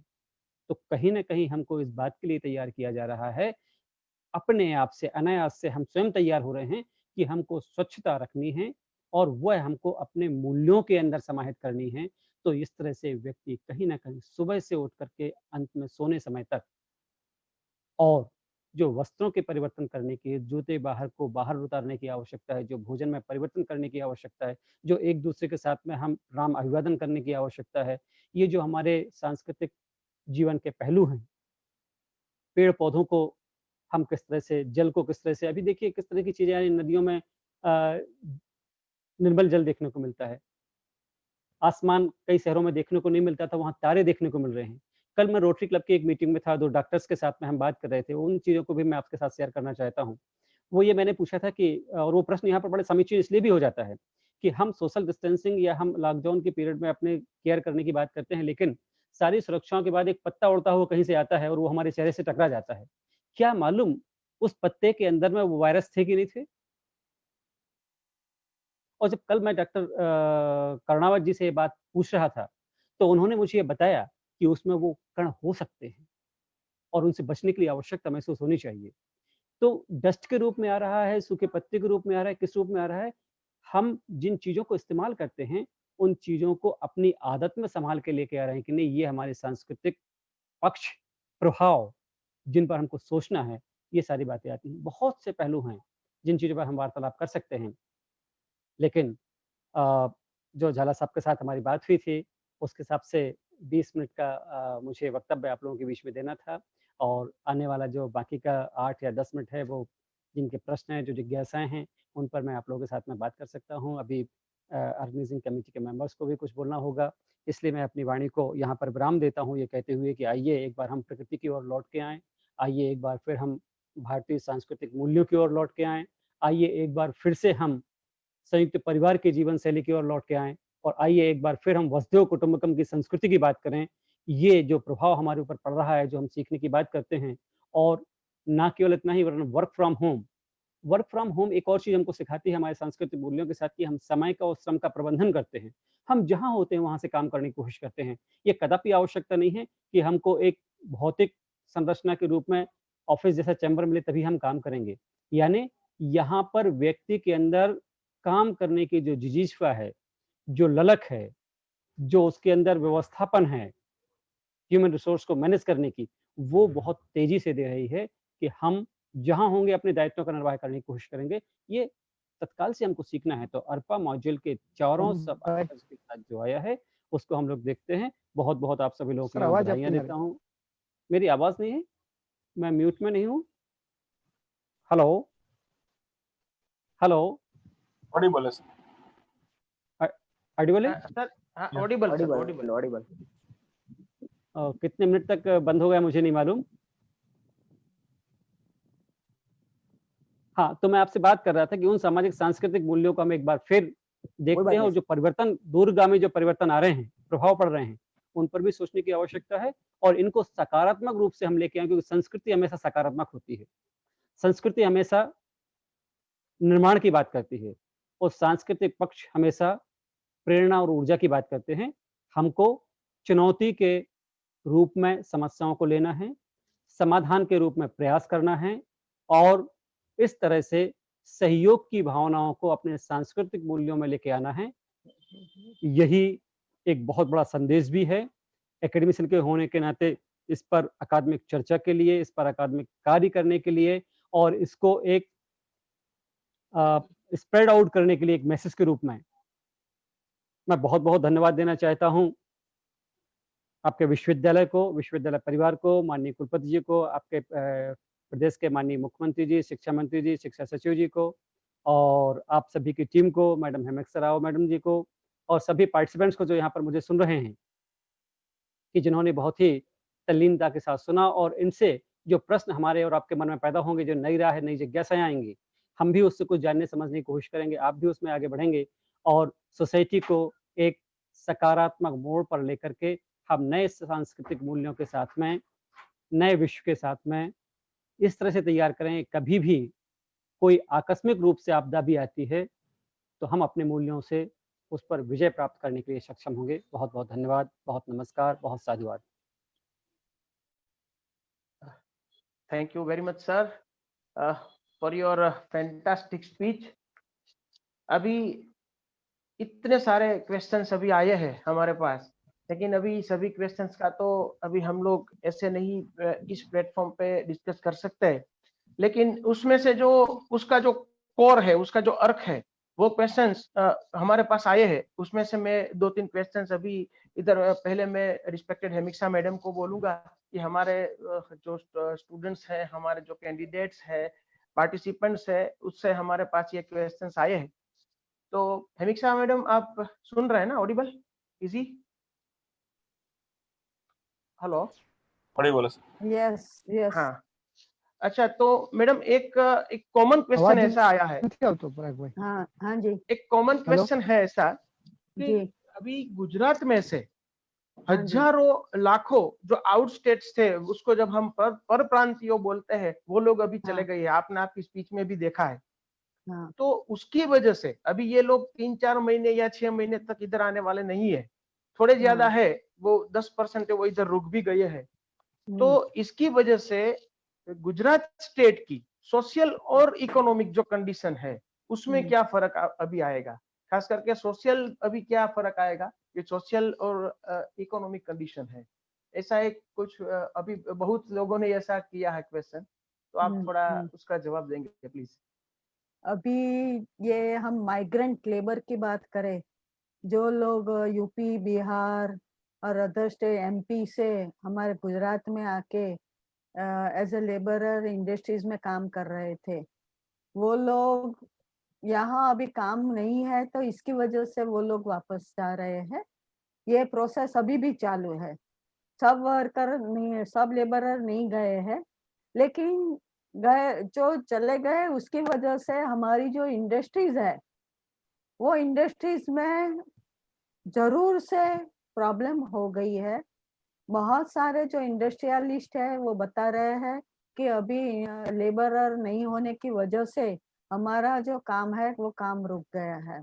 इसकी वजह से हमारी जो इकोनॉमी है, ये इकोनॉमी को संवरने में थोड़ा टाइम लगेगा। हमें खुद को काम करना पड़ेगा। जब तक हम खुद काम नहीं करेंगे, हम अभी वाइट कॉलर जॉब कर रहे हैं, और जो लेबर माइग्रेंट लेबरर थे उसका काम करके और उसके हेल्प करके हमारी इंडस्ट्री चलती थी। लेकिन अभी हमें खुद पे काम करना पड़ेगा, और हमें भी उनके तरह ही काम करेंगे, तभी हमारी इंडस्ट्रीज है वो आगे बढ़ पाएंगी, उभर कर आगे आएगी। और सोशल जो बात है, तो सोशल इम्पैक्ट उसकी वो है कि वो लोग गए हैं, वहां भी उनके लिए प्रॉब्लम है, यहाँ भी प्रॉब्लम है, क्योंकि यहाँ उन लोगों को इंडस्ट्री में काम नहीं था ड्यू टू लॉकडाउन। लेकिन अभी लॉकडाउन खुल गया है, तो थोड़े अगर वहां पे काम नहीं मिलेगा तो उन लोगों को वापस आना पड़ेगा। अदरवाइज हमें समाज का नया पुनर्निर्माण करना पड़ेगा कि जो गांवों में गए हैं, तो उन लोगों के लिए वहां पे, जैसे गांधी जी बोल रहे थे कि ग्राम स्वराज की जो बात कर रहे थे, वो ग्राम स्वराज का पुनर्निर्माण करना पड़ेगा। ग्रामीण इकोनॉमी शुरू करनी पड़ेगी। वहां भी कुछ इंडस्ट्रीज, उसकी जो स्किल है उसी के स्किल के हिसाब से हमें वहां पे ग्रामीण इंडस्ट्रियलाइजेशन वो जो है वो करना पड़ेगा। तभी जो है हम हमारी जो सोसाइटी है वो सोसाइटी में थोड़ा सा चेंज करके पुनः निर्माण कर पाएंगे। यही एक रास्ता होगा। मीन्स अर्बनाइजेशन टू रूरलाइजेशन की ओर हमें जाना पड़ेगा, तभी हमारा जो सोसाइटी है उसमें थोड़ी सी नई चेंज आएगी। उसके लिए हमें थोड़ा तैयार होना पड़ेगा, लेकिन मेरे हिसाब से हमें वही जो रास्ता है वही रास्ता अपनाएंगे तो इंडिया जो है वो फिर से आगे उभर कर बढ़ पाएगा। Thank you madam. और एक और अभी दूसरा एक दो क्वेश्चन आया है कि जो हाँ जी। डोमेस्टिक वायलेंस की आपने बात की है मैडम, हाँ और जी, उसके साथ थोड़ा ये जो हैबिचुअल है, सपोज हाँ जी, कोई ड्रग लेता है, कोई ये हाँ, तम्बाकू लेता है, तो हम्म, ये डोमेस्टिक वायलेंस जो अभी बढ़ गया है, तो हाँ जी। उसका जो कोई सॉल्यूशन है वो सोशली इम्पैक्ट कैसे होता है? डोमेस्टिक वायलेंस की जो बात है, ये वैसे तो कुछ नई चीज नहीं है, लेकिन हमारी ये लॉकडाउन की वजह से लेडीज और जेंट्स दोनों के ईगो के प्रॉब्लम की वजह से ये होता है। मैंने बताया जैसे कि जो मेल है वो पूरे दिन घर पे रहते हैं, उनका काम नहीं मिल रहा है, पैसे का प्रॉब्लम है, बेरोजगार हो गए हैं, तो उसकी वजह से उनका जो मेंटली टेंशन है, जो स्ट्रेस है, वो स्ट्रेस की वजह से डोमेस्टिक जो वायलेंस है बढ़ गया है। जैसे हमारे यहाँ राजकोट में अभी एक साइकोलॉजिस्ट है, उन्होंने बताया कि 15 दिन में उनके पास 4000 जो कंप्लेन है वो डोमेस्टिक वायलेंस की आई थी। वो बता रहे हैं। और जो विमेन है वो भी पहले भी काम करती थी, बाहर भी करती थी, घर में भी करती थी, लेकिन अभी क्या हो गया कि ये जो विमेन है उनको ट्रिपल काम हो गया। ऑफिस का काम भी करना पड़ता है, घर का भी काम करना पड़ता है, क्योंकि घर में कोई हेल्प करने वाला नहीं है। खाना पकाना, सफाई करना, बर्तन साफ करना, झाड़ू पोता करना, वो सब काम जो लेडीज है वो काम वाली नहीं आती है, वर्कर जो है वो नहीं आते हैं, तो उनकी वजह से उनको करना पड़ता है। वो घर में रहती है तो बच्चे जो लोग हैं उनकी केयर ज्यादा करनी पड़ती है। वो ऑफिस में जाती है तो, और बच्चे स्कूल जाते थे तो थोड़ा काम कम हो जाता है, लेकिन अभी सब घर में रहते हैं तो उसकी वजह से, मेंटल स्ट्रेस की वजह से ये जो डोमेस्टिक वायलेंस है वो डोमेस्टिक वायलेंस बढ़ गया है। और और एक रिपोर्ट में ऐसा बताया है कि 3 केस में से एक जो केस है वो डोमेस्टिक वायलेंस का है। वो नेशनल फैमिली हेल्थ सर्वे जो है उसी का जो रिकॉर्ड है उसी में बताया है कि ऐसे जो डोमेस्टिक वायलेंस है बढ़ जाते हैं। और इसकी वजह से फैमिली में एक तरफ से हम लोगों ने देखा कि लेकिन वो कौन से फैमिली में यूनिटी बढ़ती है और कहाँ पे वो स्ट्रेस की वजह से ये डोमेस्टिक वायलेंस बढ़ता है, वो भी एक स्टडी का एक सब्जेक्ट बन सकता है। और मैंने आपको हैबिचुअल की बात की। अभी इतना कैसा केसेस आए हैं कि सभी हाँ, को टोबैको नहीं मिलता, लिकर नहीं मिलता, तो वो लोग सुसाइड करने चले जाते हैं। और कितने सालों से ये सब लेते हैं, तो ये भी एक सोशल प्रॉब्लम है। और सोशियोलॉजी में तो एमिल दुर्कहेम साहब का भी ये सुसाइड का जो एक वो हम लोग प्रिंसिपल पढ़ते हैं, तो उसको और इसको कैसे कनेक्ट किया जा सकता है अभी ये जैसे लॉकडाउन आपने की वजह से? हाँ, जैसे आपने देखा होगा कि लॉकडाउन 3 खुला, लॉकडाउन 2 या 3, आई फॉरगेट इट, बट एक ही दिन में 300 करोड़ का जो लीकर है उसका सेल हो गया, और उसके लिए जो लंबी लंबी लाइन लग गई। खाने के लिए नहीं, अनाज लेने के लिए नहीं, लेकिन लीकर के लिए 300 करोड़ का लीकर का सेल होना, वो बताता है कि सोसाइटी में उसकी जो डिमांड है वो कितनी है, लोग कितने हैबिचुअल है। और जो डोमेस्टिक वायलेंस है उसकी एक कारण ये भी होती थी, क्योंकि उनको बीड़ी नहीं मिलती है, लिकर नहीं मिलता है, उनको सिगरेट नहीं मिलती है, तो जो हैबिट्स है वो हैबिट्स की वजह से भी ये जो डोमेस्टिक वायलेंस है वो बढ़ गया है। और अभी ये लास्ट क्वेश्चन की, ये हेल्थ पर कैसी इफेक्ट्स हुई है ये जो लॉकडाउन है, कोरोना है? हाँ, हाँ, तो अभी सोशली हेल्थ अभी जो अच्छी हो तो आदमी काम कर सकता है। ऐसे कई क्वेश्चंस हमारे पास आए हैं कि ये हेल्थ पर ये जो इम्पैक्ट है, और जो हेल्थ पर नेगेटिव और पॉजिटिव दोनों इफेक्ट आई है। आपने और दिवाकर सर ने भी ये बात की है। तो अभी उसकी इफेक्ट्स अभी ये फ्यूचर में भी कैसी रहेगी, और फ्यूचर का समाज, ये सोसाइटी है वो कैसा रहेगा ड्यू टू लॉकडाउन और कोरोना? लॉकडाउन तो अभी खत्म हो जाएगा क्रमशः, लेकिन ये जो कोरोना वायरस है की वजह से हमें हमारी जो नई लाइफस्टाइल है वो नई लाइफस्टाइल एक्सेप्ट करनी पड़ेगी। जैसे कि अभी देखते हैं कि फूड हैबिट्स में अगर हमारी फूड हैबिट्स वो कंटिन्यू रही तो हमारी जो हेल्थ है वो अच्छी हो सकती है। अभी हम देख सकते हैं कि हॉस्पिटल में दूसरे डिसीज के जो केसेस है वो बहुत कम हो गए हैं। जब भी देखते हैं कोरोना के जो केसेस है वो दिखाई देते हैं। दूसरे जो डिसीज है उसकी जो ट्रीटमेंट है वो हम घर पे बैठ के ही कर सकते हैं। और हमारे हेल्थ के प्रॉब्लम में मैं ऐसा सोचती कि हमारा जो नया समाज है वो नए समाज में हमें गांधी जी की जो बताई हुई जो लाइफस्टाइल है उसी लाइफस्टाइल में चलेंगे तो बहुत सारे हमारे जो प्रॉब्लम है वो खत्म हो जाएंगे। कि हमें काम घर पे बैठकर श्रम का जो इम्पोर्टेंस है वो हमें सिखाना। जैसे इकोनॉमी के बारे में भी बताया कि हमें खुद का इंडस्ट्री है तो खुद में इंडस्ट्री में काम करना पड़ेगा।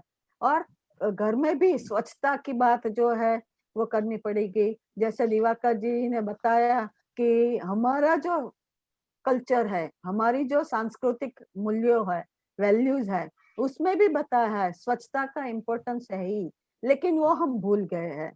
तो उसको वापस लाना है और हमारी जो नई सोसाइटी है वो हमारे पुराने जो वैल्यूज है और वो पुराने वैल्यूज को फिर से इम्प्लीमेंट करते एक्सेप्ट करके समग्र पूरे विश्व को बताना है कि हमें जो हमारा जो इंडियन कल्चर है वो इंडियन कल्चर में ये जो सारी बातें हैं वो तो है ही, लेकिन वो फिर से हमें सोसाइटी में इम्प्लीमेंट करना पड़ेगा और हमारी जो हेल्थ वैल्यूज है उससे थोड़ी बेहतर हो जाएगी।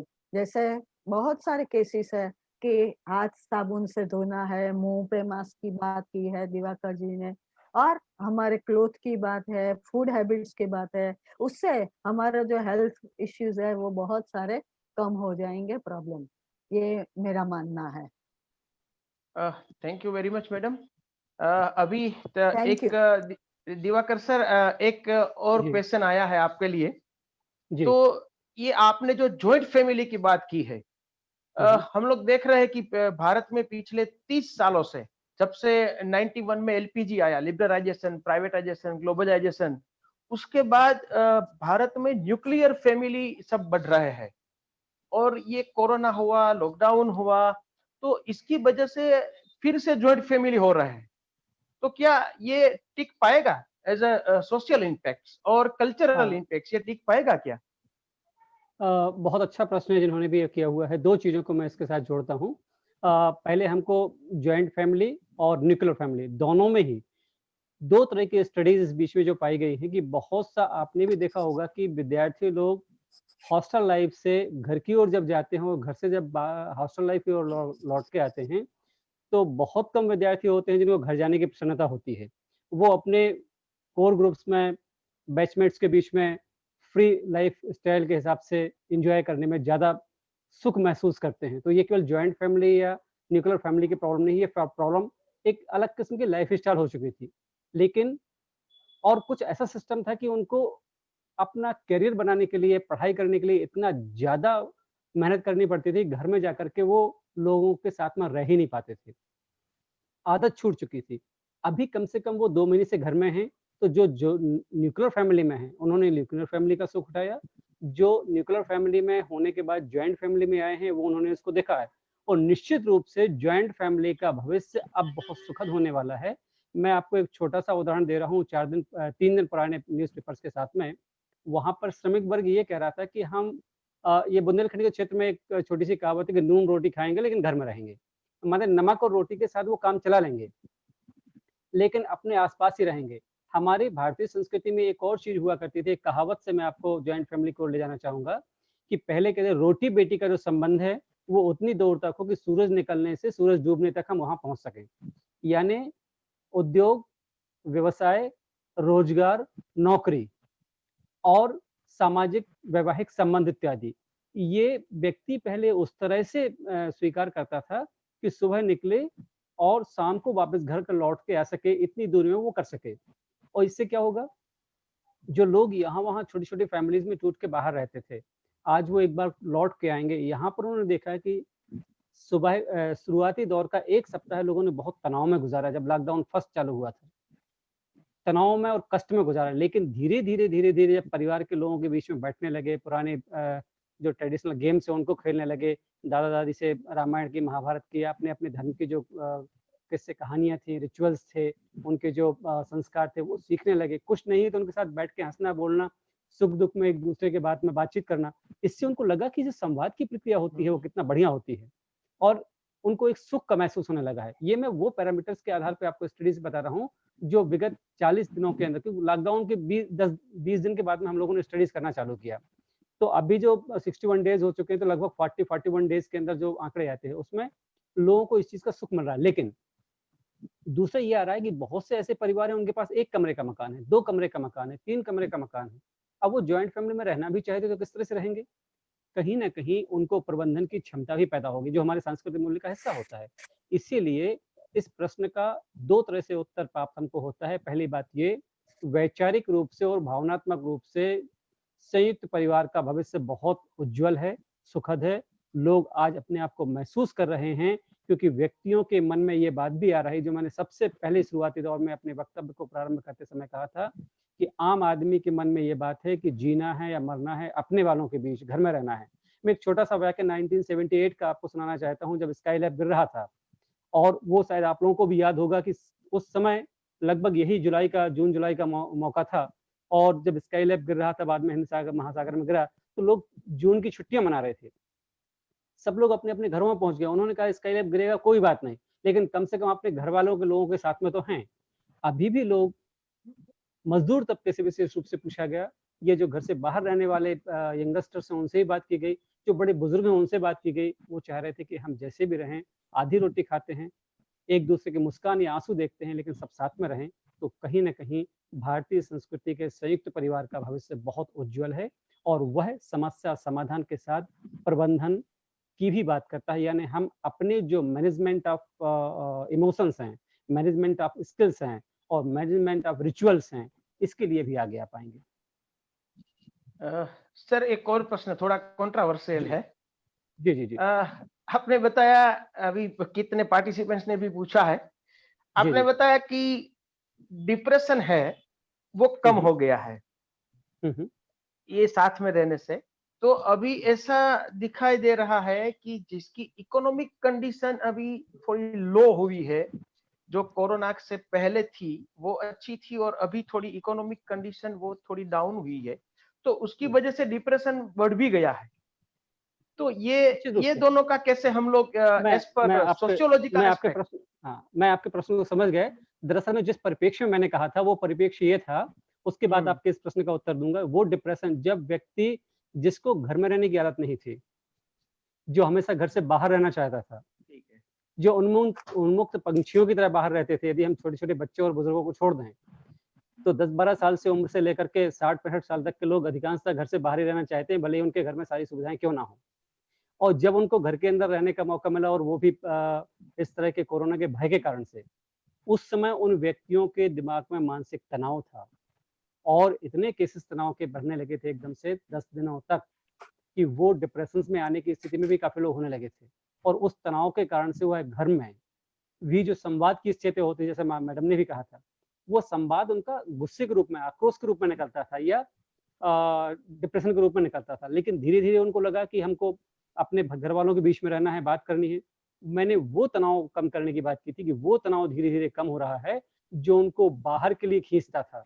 बिना किसी काम के उनको ग्रुप्स में रहना है, बिना किसी काम को उनको सड़क पे जाना है, बिना किसी काम के उनको कहीं बाहर जाके होटलिंग करनी है या शॉपिंग करनी है, कुछ भी करना है।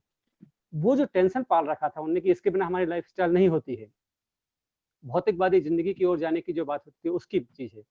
लेकिन आपने बहुत अच्छी बात की कि तनाव बढ़ रहा है आर्थिक मजबूरियों के कारण से, आर्थिक संकट के कारण से। 2 माह तक लगातार मजदूर तबके का व्यक्ति हो या कोई भी हो, मध्यम वर्गीय व्यक्ति हो या कोई भी हो, इसके पास में आय का स्रोत बंद हो जाएगा, कम हो जाएगा, तो हम अपनी जो दैनिक जीवन की आवश्यकता है उनकी पूर्ति कैसे करेंगे? बहुत बड़ा कठिनाई पैदा करने वाला समय पैदा हो जाता है और वहां पर तनाव बहुत तेजी से पैदा होता है। लेकिन भारतीय समाज में एक और बड़ी बात है जो मैंने आपसे अभी कर रहा था कि श्रम विनिमय की बात हम लोग करते हैं। भारतवर्ष में या हमारे सांस्कृतिक मूल्यों में इन चीजों में कि हम समस्या के समय एक दूसरे के साथ सहयोग करने की कोशिश करते हैं। जजमानी प्रथा में तो क्या हुआ करता था, लोग साल भर काम करते थे और उनको अनाज या अन्य चीजों का विनिमय होता था। वो जजमानी प्रथा एक अलग चीज थी, लेकिन उस तरह की आज भी हमारे पास श्रम विनिमय और संबंधों के आधार पर विनिमय की जो परिस्थितियां हैं या बचत करने की स्थितियां हैं, लेकिन तनाव आर्थिक पक्ष का है, तनाव संवाद के पक्ष का नहीं है। उस तनाव को कम होने की मैंने बात की थी जब व्यक्ति परिवार में रह करके एक दूसरे के साथ वार्तालाप करने में या परिवार के अंदर रह के बैठने में अपने आप को अब उतना ज्यादा आक्रोशित, उग्र और विचलित महसूस नहीं कर रहे हैं, यदि आर्थिक पक्ष की बात ना करें। हाँ, आर्थिक पक्ष को लेकर के तनाव बढ़ रहा है, सामाजिक संबंधों को लेकर के तनाव घट रहा है। ये दो अलग अलग बातें हैं और दोनों के लिए ये व्यतिक्रमानुपाती रूप से चलने वाली चीजें हैं। जब तक घर के अंदर रहेंगे आर्थिक पक्ष का तनाव बढ़ेगा, लेकिन जब तक घर के अंदर रहेंगे संवाद और परिवार के बीच में जो सौहार्द है, मानसिक भावनाएं हैं, उसका तनाव कम होता जाएगा। पराग सर, हाँ हेलो। जी। हेलो। हाँ हेलो मैडम। पराग। हाँ, हाँ मैडम। मुझे लगता है कि जैसे राजपूत सर ने बताया तो डिप्रेशन का आपने बताया है, तो डिप्रेशन में बहुत सारे कारण, एक ही जी। कारण की वजह से डिप्रेशन नहीं होता हाँ, है। बहुत से कारण, बिल्कुल। जैसे हाँ, जैसे पहले जो फर्स्ट लॉकडाउन था और उस वक्त लोगों को मेंटली स्ट्रेस भी था, अगर मुझे कोरोना हो गया तो क्या होगा। हेल्थ के इश्यूज के बारे में भी उनको डिप्रेशन था, बहुत सा डर था मेंटली, और इसी की वजह से बहुत सारे लोग ऐसे थे जो टेस्टिंग करवाना चाहिए वो नहीं करवाते थे। उनको डरते थे कि अगर मैं बताने के लिए गया और मुझे कोरोना हो गया तो क्या होगा, मुझे क्वारंटाइन कर दिया तो क्या होगा। इसके लिए ये जो फर्स्ट राउंड था लॉकडाउन का, उसमें ये भी डिप्रेशन के कारण मुझे लगता है। और सर जी, ने बिल्कुल। पक्का बताया कि इकोनॉमी तो है ही कारण, लेकिन उसके साथ साथ फैमिली का सपोर्ट होने की वजह से उन्होंने बहुत अच्छी बात बताई और सच्ची बात बताई कि फैमिली में उनको सपोर्ट मिला।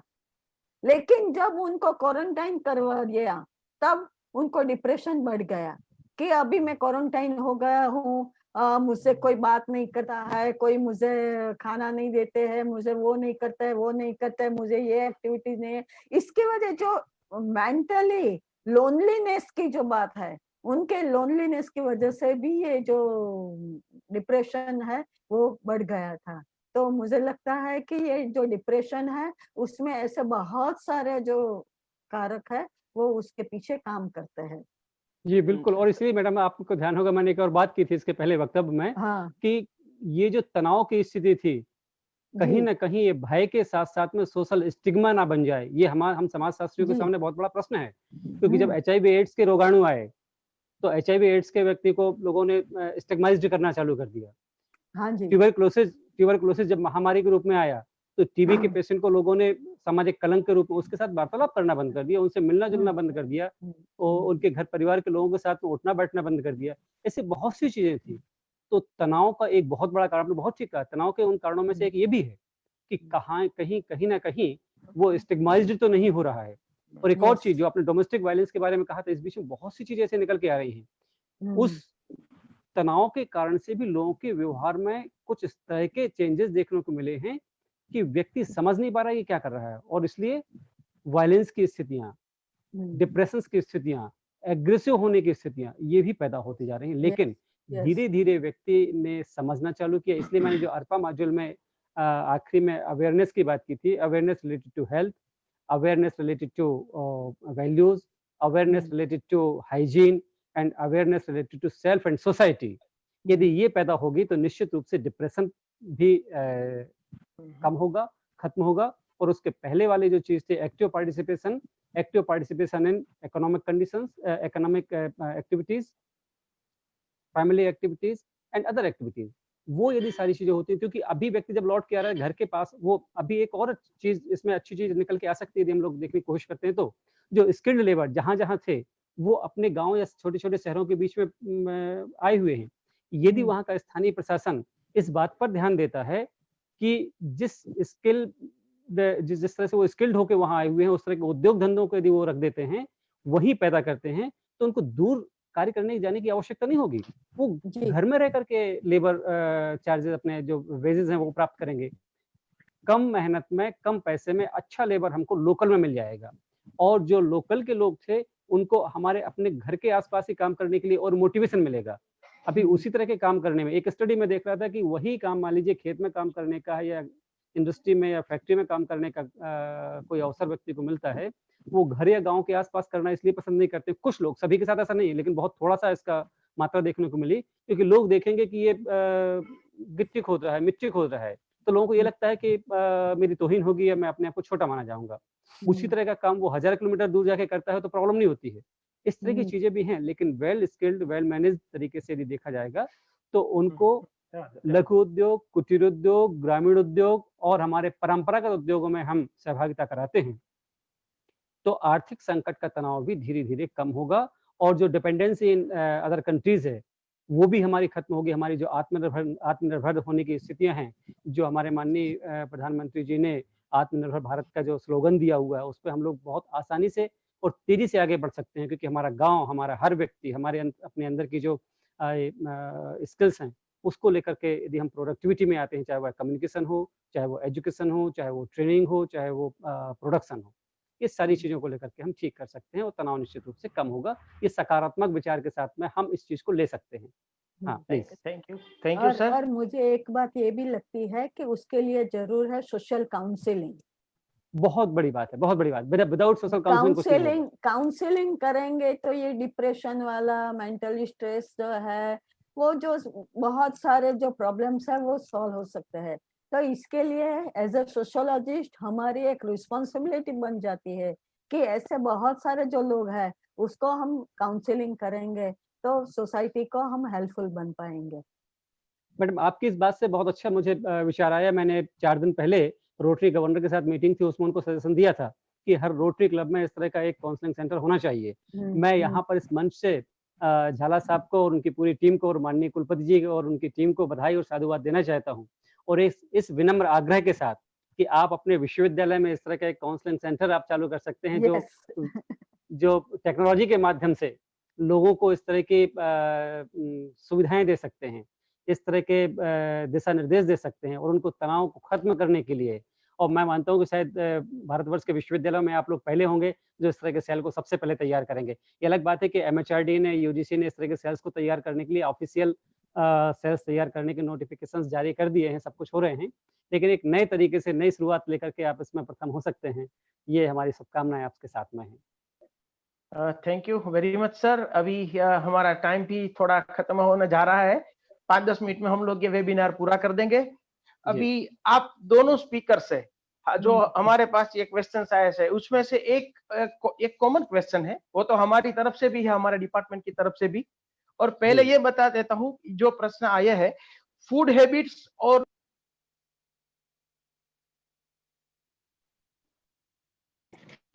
थोड़ा चेंजेस आ गए हैं, तो वो चेंजेस अभी हम लोगों ने तो कितने सालों से ये कल्चर में चेंजेस आ गया है कि कभी लोगों को अभी घर का जो सिंपल खाना है वो अभी नहीं बनाते हैं, बाहर से भी खाना है, जंक फूड खाना है, उसके पोशाक में भी अभी थोड़ा परिवर्तन आ गया है। तो ये सब मिलके ये कोरोना और जो खास करके ये कोविड आया है और लॉकडाउन अभी 3, ये 4th लॉकडाउन चल रहा है, अभी क्या जाने 5th भी आ जाए। तो ये लॉकडाउन और कोरोना की वजह से जो फूड हैबिट्स और पोशाक में अभी जो चेंजेस आए हैं, तो वो क्या अभी टिक पाएगा? और ये भी जो जूना अभी ये हमारा ओल्ड जो हमारी कल्चर है, इंडियन कल्चर है, वो क्या फिर वापस हम लोग इधर ले आ सकेंगे क्या?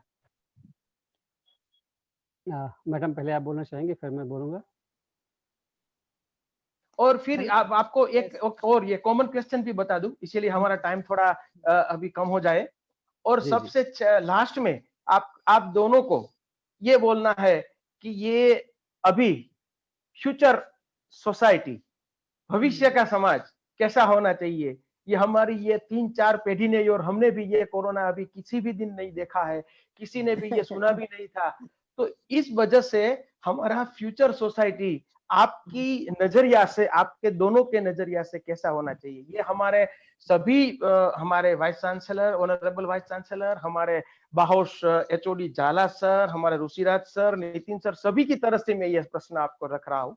तो पहले आप ये कल्चर का थोड़ा हमको बोलिए और फिर ये लास्ट क्वेश्चन ये सोसाइटी का बोलिए, फिर हम लोग vote of thanks Rishiraj sir से आगे बढ़ेंगे, प्लीज। सबसे पहले आपने जो 2 क्वेश्चंस किए हैं उसमें मेरा ये मानना है कि ये जो बात है वो ह्यूमन पर डिपेंडेंट है कि मनुष्य कौन सा रास्ता अपनाना चाहता है, शॉर्टकट चाहिए या लॉन्ग कट चाहिए। क्योंकि शॉर्टकट में तो कोरोना है ही। ये कोरोना जो है, ये जो वायरस है वो खत्म होने वाला नहीं है, उसके साथ हमें जीने की हैबिट करनी पड़ेगी। तो उसके लिए ये जो दोनों क्वेश्चंस है वो मैं साथ में मिलके उनका रिप्लाई देना चाहूंगी कि लोगों को अपनी जो लाइफस्टाइल है, मैंने पहले भी बताया, वो लाइफस्टाइल चेंज करनी पड़ेगी। जैसे मुंह पे मास्क लगा के ही बाहर निकलना पड़ेगा, कोरोना हो या ना हो, लेकिन ये जो मास्क है वो लोग एक्सेप्ट करके ही रहेंगे। दूसरी बात है, ये कोरोना की महामारी से जो व्हीकल का यूज है वो शायद कम हो जाएगा, तो प्रदूषण का जो सोसाइटी का जो प्रॉब्लम है वो सोसाइटी का प्रॉब्लम कर सकते हैं। अभी 2 दिन पहले टीवी में एक एडवर्टाइज आ रही थी कि अभी स्कूटर मोटर नहीं लेकिन साइकिल का यूज करो, और मैंने देखा है कि बहुत सारी कंट्रीज में प्राइम मिनिस्टर और मिनिस्टर भी साइकिल पे जाके ऑफिस जाते थे। ऐसा मैंने खुद अपनी आंखों से देखा है। मीन्स अगर आपको एनवायरनमेंट सेव करना है, नई सोसाइटी को, नई जनरेशन के लिए कुछ कंट्रीब्यूट करना है, तो हमारी जो लाइफस्टाइल है वो लाइफस्टाइल हमें चेंज करनी पड़ेगी। उसके लिए हम लोगों को साथ में हमारी फूड हैबिट्स भी चेंज करनी पड़ेगी। होटल में खाना खाने के, हाँ, ऐसा नई पीढ़ी जो फास्ट फूड वाली है, जो शहर में रहती है, खाने की चीजें नहीं मिल रही है, वो लोग तो जाएंगे ही, लेकिन जॉइंट फैमिली वाले हैं तो कभी कभी ये घर वाला जो खाना है वो ज्यादा प्रिफर करेंगे। तो मुझे लगता है कि ये थोड़ा है, लेकिन एक नई दिशा समाज का पुनः निर्माण है वो होगा। हम जॉइंट फैमिली में रहेंगे कि नहीं वो तो पता नहीं है, क्योंकि हम ग्लोबलाइजेशन जो है उसको रोक नहीं पाएंगे, हम प्राइवेटाइजेशन को रोक नहीं पाएंगे, क्योंकि हमारी पॉलिसी ऐसी है। और हमारी एक हैबिट हो गई है, लाइफ ऐसी बन गई है कि हमारी इकोनॉमी हो या फॉरेन मिनिस्ट्री की बात हो या कोई भी चीजें है, तो वो सब एक साथ में मिली हुई है। तो ग्लोबलाइजेशन की वजह से ये जो बातें हैं हम रोक नहीं पाएंगे, लेकिन हम उस पर कंट्रोल पक्का कर पाएंगे। और हमें कैसा सोसाइटी चाहिए, यंगस्टर्स को कैसी सोसाइटी चाहिए, वो खुद को सोचना है कि उसको कोरोना वाली चाहिए, चाइना वाली, या हमारी इंडियन कल्चर वैल्यूज वाली सोसाइटी चाहिए, ये हमें खुद तय करना पड़ेगा। और उसी में करूंगा, बीच में इंटरप्ट करूंगा मैडम, सॉरी। yes. आप इतने 2000 से ज्यादा अभी लोग इससे जुड़े हुए हैं, फ्यूचर में सोशियोलॉजिस्ट भी बनेंगे, इतने तो ऐसा है कि सोशियोलॉजिस्ट की वजह से वो अपनी फर्ज भी अभी ड्यूटी कर रहे हैं, तो उनका भी फ्यूचर इससे जुड़ा हुआ है आप दोनों के जवाब से। तो आप इसी तरह उसका भी फ्यूचर कैसा होना चाहिए, हमारा फ्यूचर की सोसाइटी कैसी होनी चाहिए, इस पर आप भी ये थोड़ा हम लोगों को प्लीज एक्सप्लेन करिए। इसके लिए तो मुझे लगता है कि हमें बहुत सारे स्टडीज करनी पड़ेगी, सोशियोलॉजिकल एनालिसिस करना पड़ेगा, और उसी बेस पे हम सोसाइटी को गाइड कर पाएंगे कि हमें कैसी सोसाइटी बनानी है। और as a educationalist, as a sociologist, हम हमारे बच्चों को हम दिखा पाएंगे, सोसाइटी को गाइड कर पाएंगे कि ये जो हमारे ट्रेडिशनल वैल्यूज है वो ट्रेडिशनल वैल्यूज के हिसाब से ऐसी सोसाइटी हमें बनानी है। और ज्यादातर मुझे लगता है कि दिवाकर जी जो है वो ज्यादा हमें फोकस कर पाएंगे। दिवाकर जी। ओह, थैंक यू मैडम, आपने बहुत कुछ कह दिया, लेकिन फिर भी थोड़ी सी बातें मैं शेयर करना चाहता हूँ। फूड हैबिट और पोशाक से लेकर ही मैं प्रारंभ करूंगा। दरअसल में दोनों स्तर पर हमको देखना होगा। हमको अपने स्थानीय स्तर पर भी देखना होगा और वैश्विक स्तर पर भी देखना होगा। जब हम भारतीय परिप्रेक्ष्य में स्थानीय स्तर पर देखने की बात करते हैं, तो आने वाले कुछ वर्षों तक के लिए तो भय, स्वास्थ्य, व्यवस्था, नियम, परिस्थितियां या मजबूरी, जो भी नाम हम देना चाहते हैं वह दिया जा सकता है, लेकिन अभी कुछ दिनों तक व्यक्ति निश्चित रूप से बाहर के खाने से परहेज करने की कोशिश करेगा, जब तक कि बिल्कुल ऐसा उसके सामने मजबूरी ना आ जाए। एक बात। दूसरी बात आती है कि इस समय, हाँ, ये अलग बात है कि जब आवश्यकता महसूस होती है तो आविष्कार अपने आप पैदा होने लगते हैं। फैशन एंड टेक्नोलॉजी के मामले में इस समय ये ना केवल सोचने की बात है, समाजशास्त्रियों के लिए विचार करने वाली बात भी है कि ये जो फैशन टेक्नोलॉजी का उद्योग है बहुत तेजी से ग्रो करेगा। क्यों? क्योंकि परिस्थितियों के अनुरूप वस्त्रों का निर्धारण करना भी एक महत्वपूर्ण काम होता है, जो हमारे सांस्कृतिक मूल्यों के अंतर्गत आता है। चाहे फेस मास्क की बात हो, चाहे छोटे कपड़े की बात हो, छोटे कपड़े इन द सेंस बहुत ज्यादा जो हम लोग एक्स्ट्रा क्लोथ का जो लबादा पहना करते थे, 4-4, 5-5 घेरे का फेर लेकर के, उसमें से कुछ कम आएगा। यानी उसकी चौड़ाई और मोहरी वगैरह कम इसलिए होगी क्योंकि उसमें कीटाणु कहाँ पर है, उसको धोने में, साफ करने में कितनी आवश्यकता है। यानी हमारा शरीर ढक सके, हम सुंदर दिख सकें और परिस्थितियों के अनुरूप अपने आप को सुरक्षित रख सकें, इस तरह के वस्त्रों का चलन प्रारंभ हो जाएगा। ना केवल इतना ही, साथ ही साथ में व्यक्ति यह कोशिश करेगा कि अभी हम एक वस्त्र को 2 दिन, 3 दिन, 4 दिन इस्तेमाल करते थे, वह प्रतिदिन के हिसाब से वस्त्र परिवर्तन करने की कोशिश करेगा। तो वह ऐसी स्थिति में ऐसे वस्त्रों का चयन करे जो अफोर्डेबल भी हों। अफोर्डेबल इसलिए होना चाहिए कि उसकी इकोनॉमिक कंडीशन क्या है। हर आदमी को परिवर्तित करना है, हर दिन कपड़े बदलना है, दिन में 2 बार भी कपड़े बदलने पड़ सकते हैं। तो उस तरह की फैशन भी है, उस तरह का पोशाक भी हमको देखने को मिलेगा। एक और चीज इसमें हम हमारे पास देखने को आएगी, अभी जो इजीली लोग वस्त्रों का आदान प्रदान या एक्सचेंज करते थे हॉस्टल लाइफ में, घर में, मित्रों में, इवन लड़की के कपड़े लड़के भी पहन लिया करते थे, लड़के के कपड़े लड़की भी पहन लिया करते थे, भाई बहन, दोस्त मित्र इत्यादि के, उसमें भी लोग सोचेंगे। बहुत छोटी बात है, लेकिन इधर लोगों को सोचना पड़ेगा कि कौन व्यक्ति 1000 किलोमीटर दूर से आकर आया हुआ है और उसने वो कपड़ा पहना है। पहले ये होता था कि हम अपने भाई, मम्मी, पापा के कपड़ों को देख के एकदम सोचते थे, ऐसा पापा आप के आए हैं, इसको मैं पहन के देखूं कैसा होगा। अब ये आएगा कि हम उसको पहले धोएंगे, फिर पहन के देखने की कोशिश करेंगे। ये कुछ पोशाक में ही परिवर्तन आने की बात आएगी। फूड हैबिट्स की बात की, पोशाक की बात की, स्थानीय स्तर पर और वैश्विक स्तर पर इन चीजों को लेने की बात की, लेकिन हमारा जो संयुक्त परिवार है वो क्या होगा, क्या बदल पाएगा या नहीं बदल पाएगा, वो एक अलग बात आती है। पर हमारी फ्यूचर की सोसाइटी क्या होगी वो हमको देखना होगा। ये 2 स्तर पर काम करेगा और दोनों स्तर ये होंगे हमारी तात्कालिक आवश्यकताएं और दूसरा दीर्घगामी परिणाम। इन 2 चीजों को जब हम ध्यान में रखेंगे तभी हम इस बात पर ध्यान दे सकते हैं कि हमारा जो भविष्य है वो क्या होगा। और जाला साहब, ऋषिराज जी, पराग भाई, ये सब लोग हैं, मुझे बहुत अच्छे से याद आ रहा है जब आपके यहाँ मैं आया हुआ था और एक वक्तव्य आपने रखा था, तब मैंने लोगों से कहा था कि 3 विषय ऐसे हैं जो विश्व के अस्तित्व बनाए रखने के लिए बहुत आवश्यक है। जैसा कि अभी आपने कहा था कि हमारे समाजशास्त्री लोग हैं, इनका भविष्य क्या होगा। मैं बहुत फख्र के साथ, बहुत आत्मविश्वास के साथ ये कहना चाहता हूँ, एक बार पुनः वही बात दोहराता हूँ कि विश्व के अंदर में चिकित्सा विज्ञान, समाजशास्त्र और गणित, ये 3 ऐसे विषय हैं कि इनके बिना सोसाइटी कभी नहीं चल सकती है। समाजशास्त्र या समाज विज्ञान का शिक्षक, विद्यार्थी या ज्ञाता यह बताने की कोशिश करता है कि सामाजिक समस्याओं के निराकरण के लिए हमें क्या करना चाहिए, कैसे करना चाहिए। हेल्थ वर्कर्स आज सारे कुछ काम कर रहे हैं, लेकिन उसके लिए जो मानसिक तनाव को खत्म करने की बात हो, परिवार में रहने की बात हो, आर्थिक परिस्थितियों को ठीक करने की बातें हों, या आज हम यहाँ पर संपर्क स्थापित कर रहे हैं, इस तरह से संवाद की स्थितियों की बात हो, ये सारी बातें सामाजिक सुरक्षा की बातें हैं, मानसिक तनाव, डोमेस्टिक वायलेंस को खत्म करने की बातें हैं। फ्यूचरोलॉजी हमारे यहाँ की एक ब्रांच होती है समाजशास्त्र में, जो भविष्य के समाज के निर्माण के लिए दिशा देती है। ये सब तो हमको आसान्वित होना चाहिए कि समाज विज्ञान या समाजशास्त्र वो विषय है।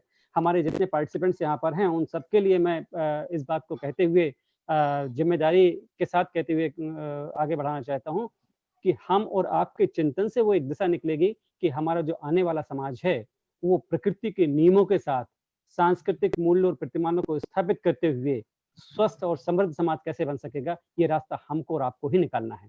और इसमें गणित और सांख्यिकी की बहुत भूमिका ज्यादा इसलिए भी होती है क्योंकि हमारे अनुसंधान में वो सहायक होते हैं और जब हम सोशल हाइजीन की बात करते हैं तो मेडिकल ग्राउंड पर हम लोगों की हेल्प लेते हैं। यानी आफ्टरऑल कहीं ना कहीं चाहे वह किसी भी तरह के उपकरणों के आविष्कार करने की बातें हों, किसी भी तरह के व्यापार में आर्थिक उपार्जन की बातें हों, किसी भी तरह की टेक्नोलॉजी की बातें हों, वो किसके लिए होती हैं?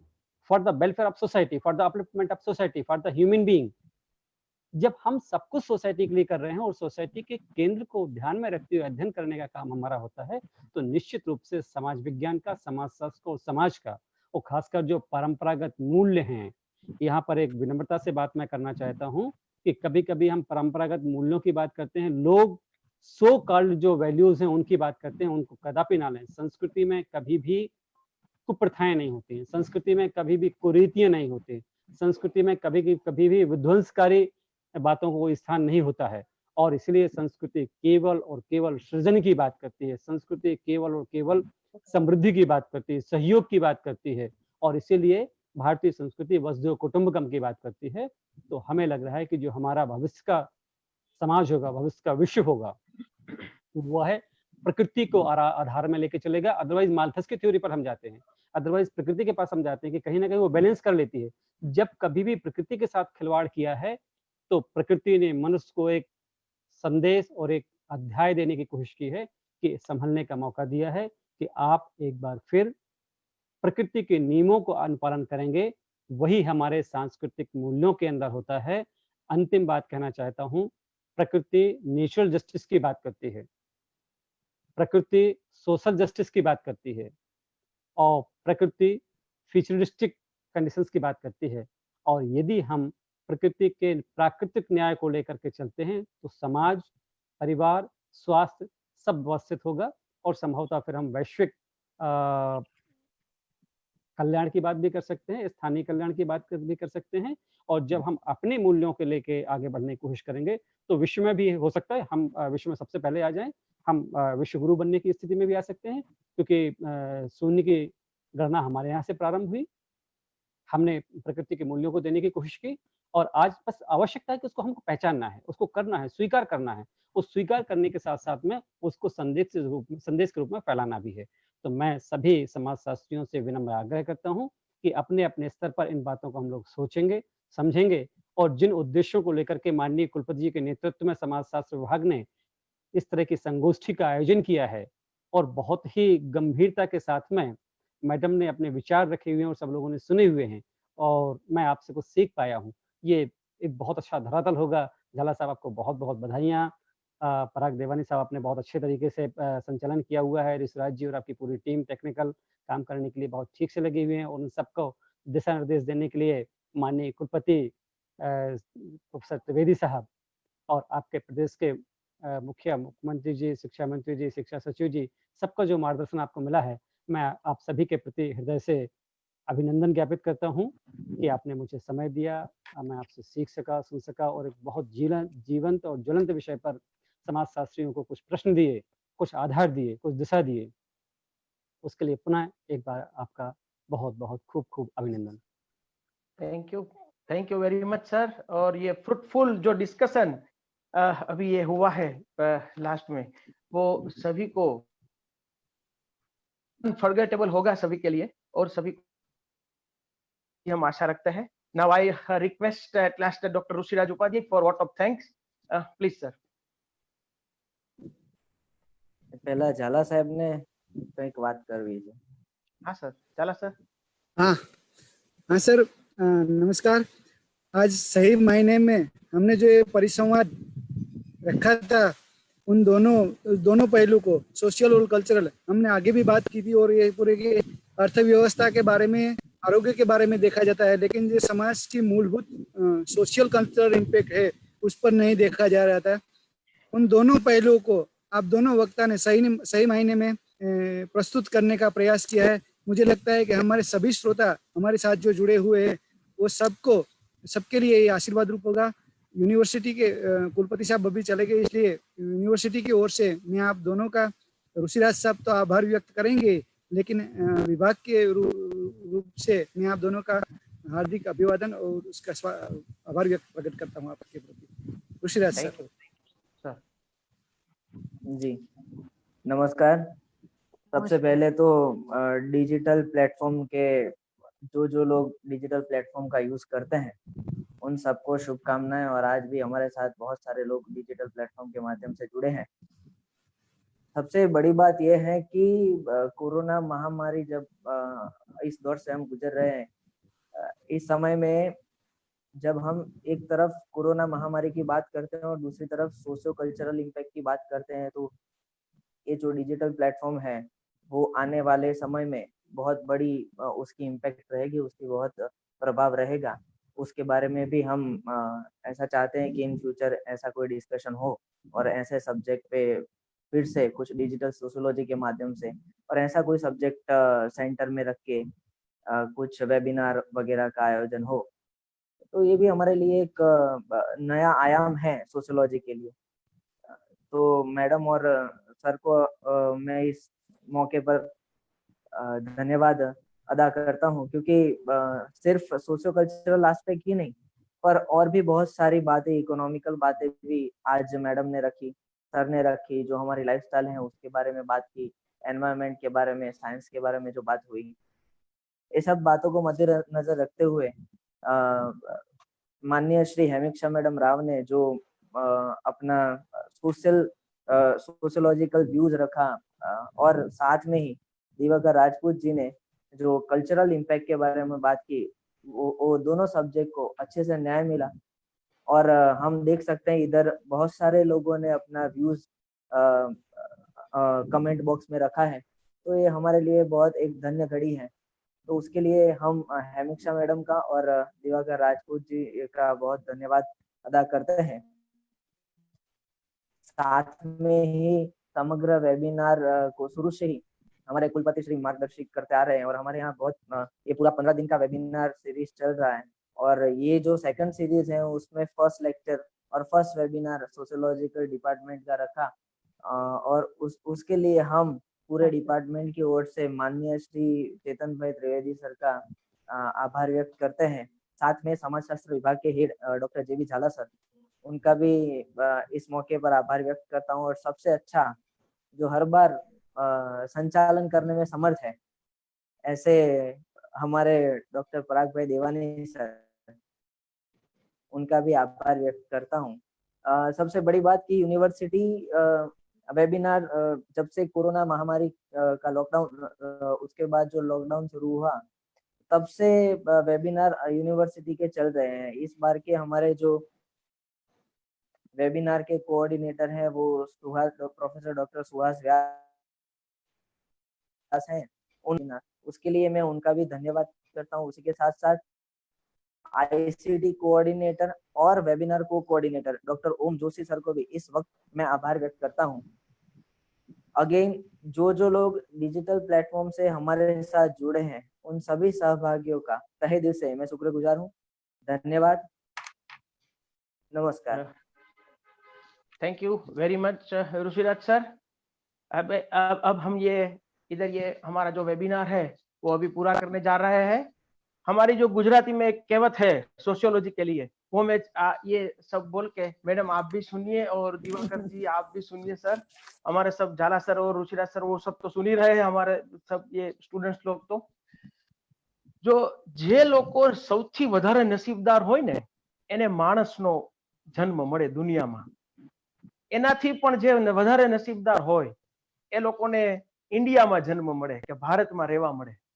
અને એનાથી પણ જે નસીબદાર હોય ને એ લોકો શું હોય કે જે લોકો દરેક વિષયમાં પોતાનું પ્રભુત્વ જમાવી અને એ વિષયમાં એક્સપર્ટાઇઝેશન પ્રાપ્ત કરે। પણ દુનિયામાં જે સૌથી નસીબદાર માણસ કહેવાય ને એ માણસ છેલ્લે સોશિયોલોજી સબ્જેક્ટમાં હોય ને એ જ માણસ દુનિયામાં છે નસીબદાર છે। અને આટલું કહી અને આપણે લોકો આજે આ વેકેશન કરીએ છીએ। નમસ્કાર। Thank you to all. Thank you so much बहुत लोगों के लिए।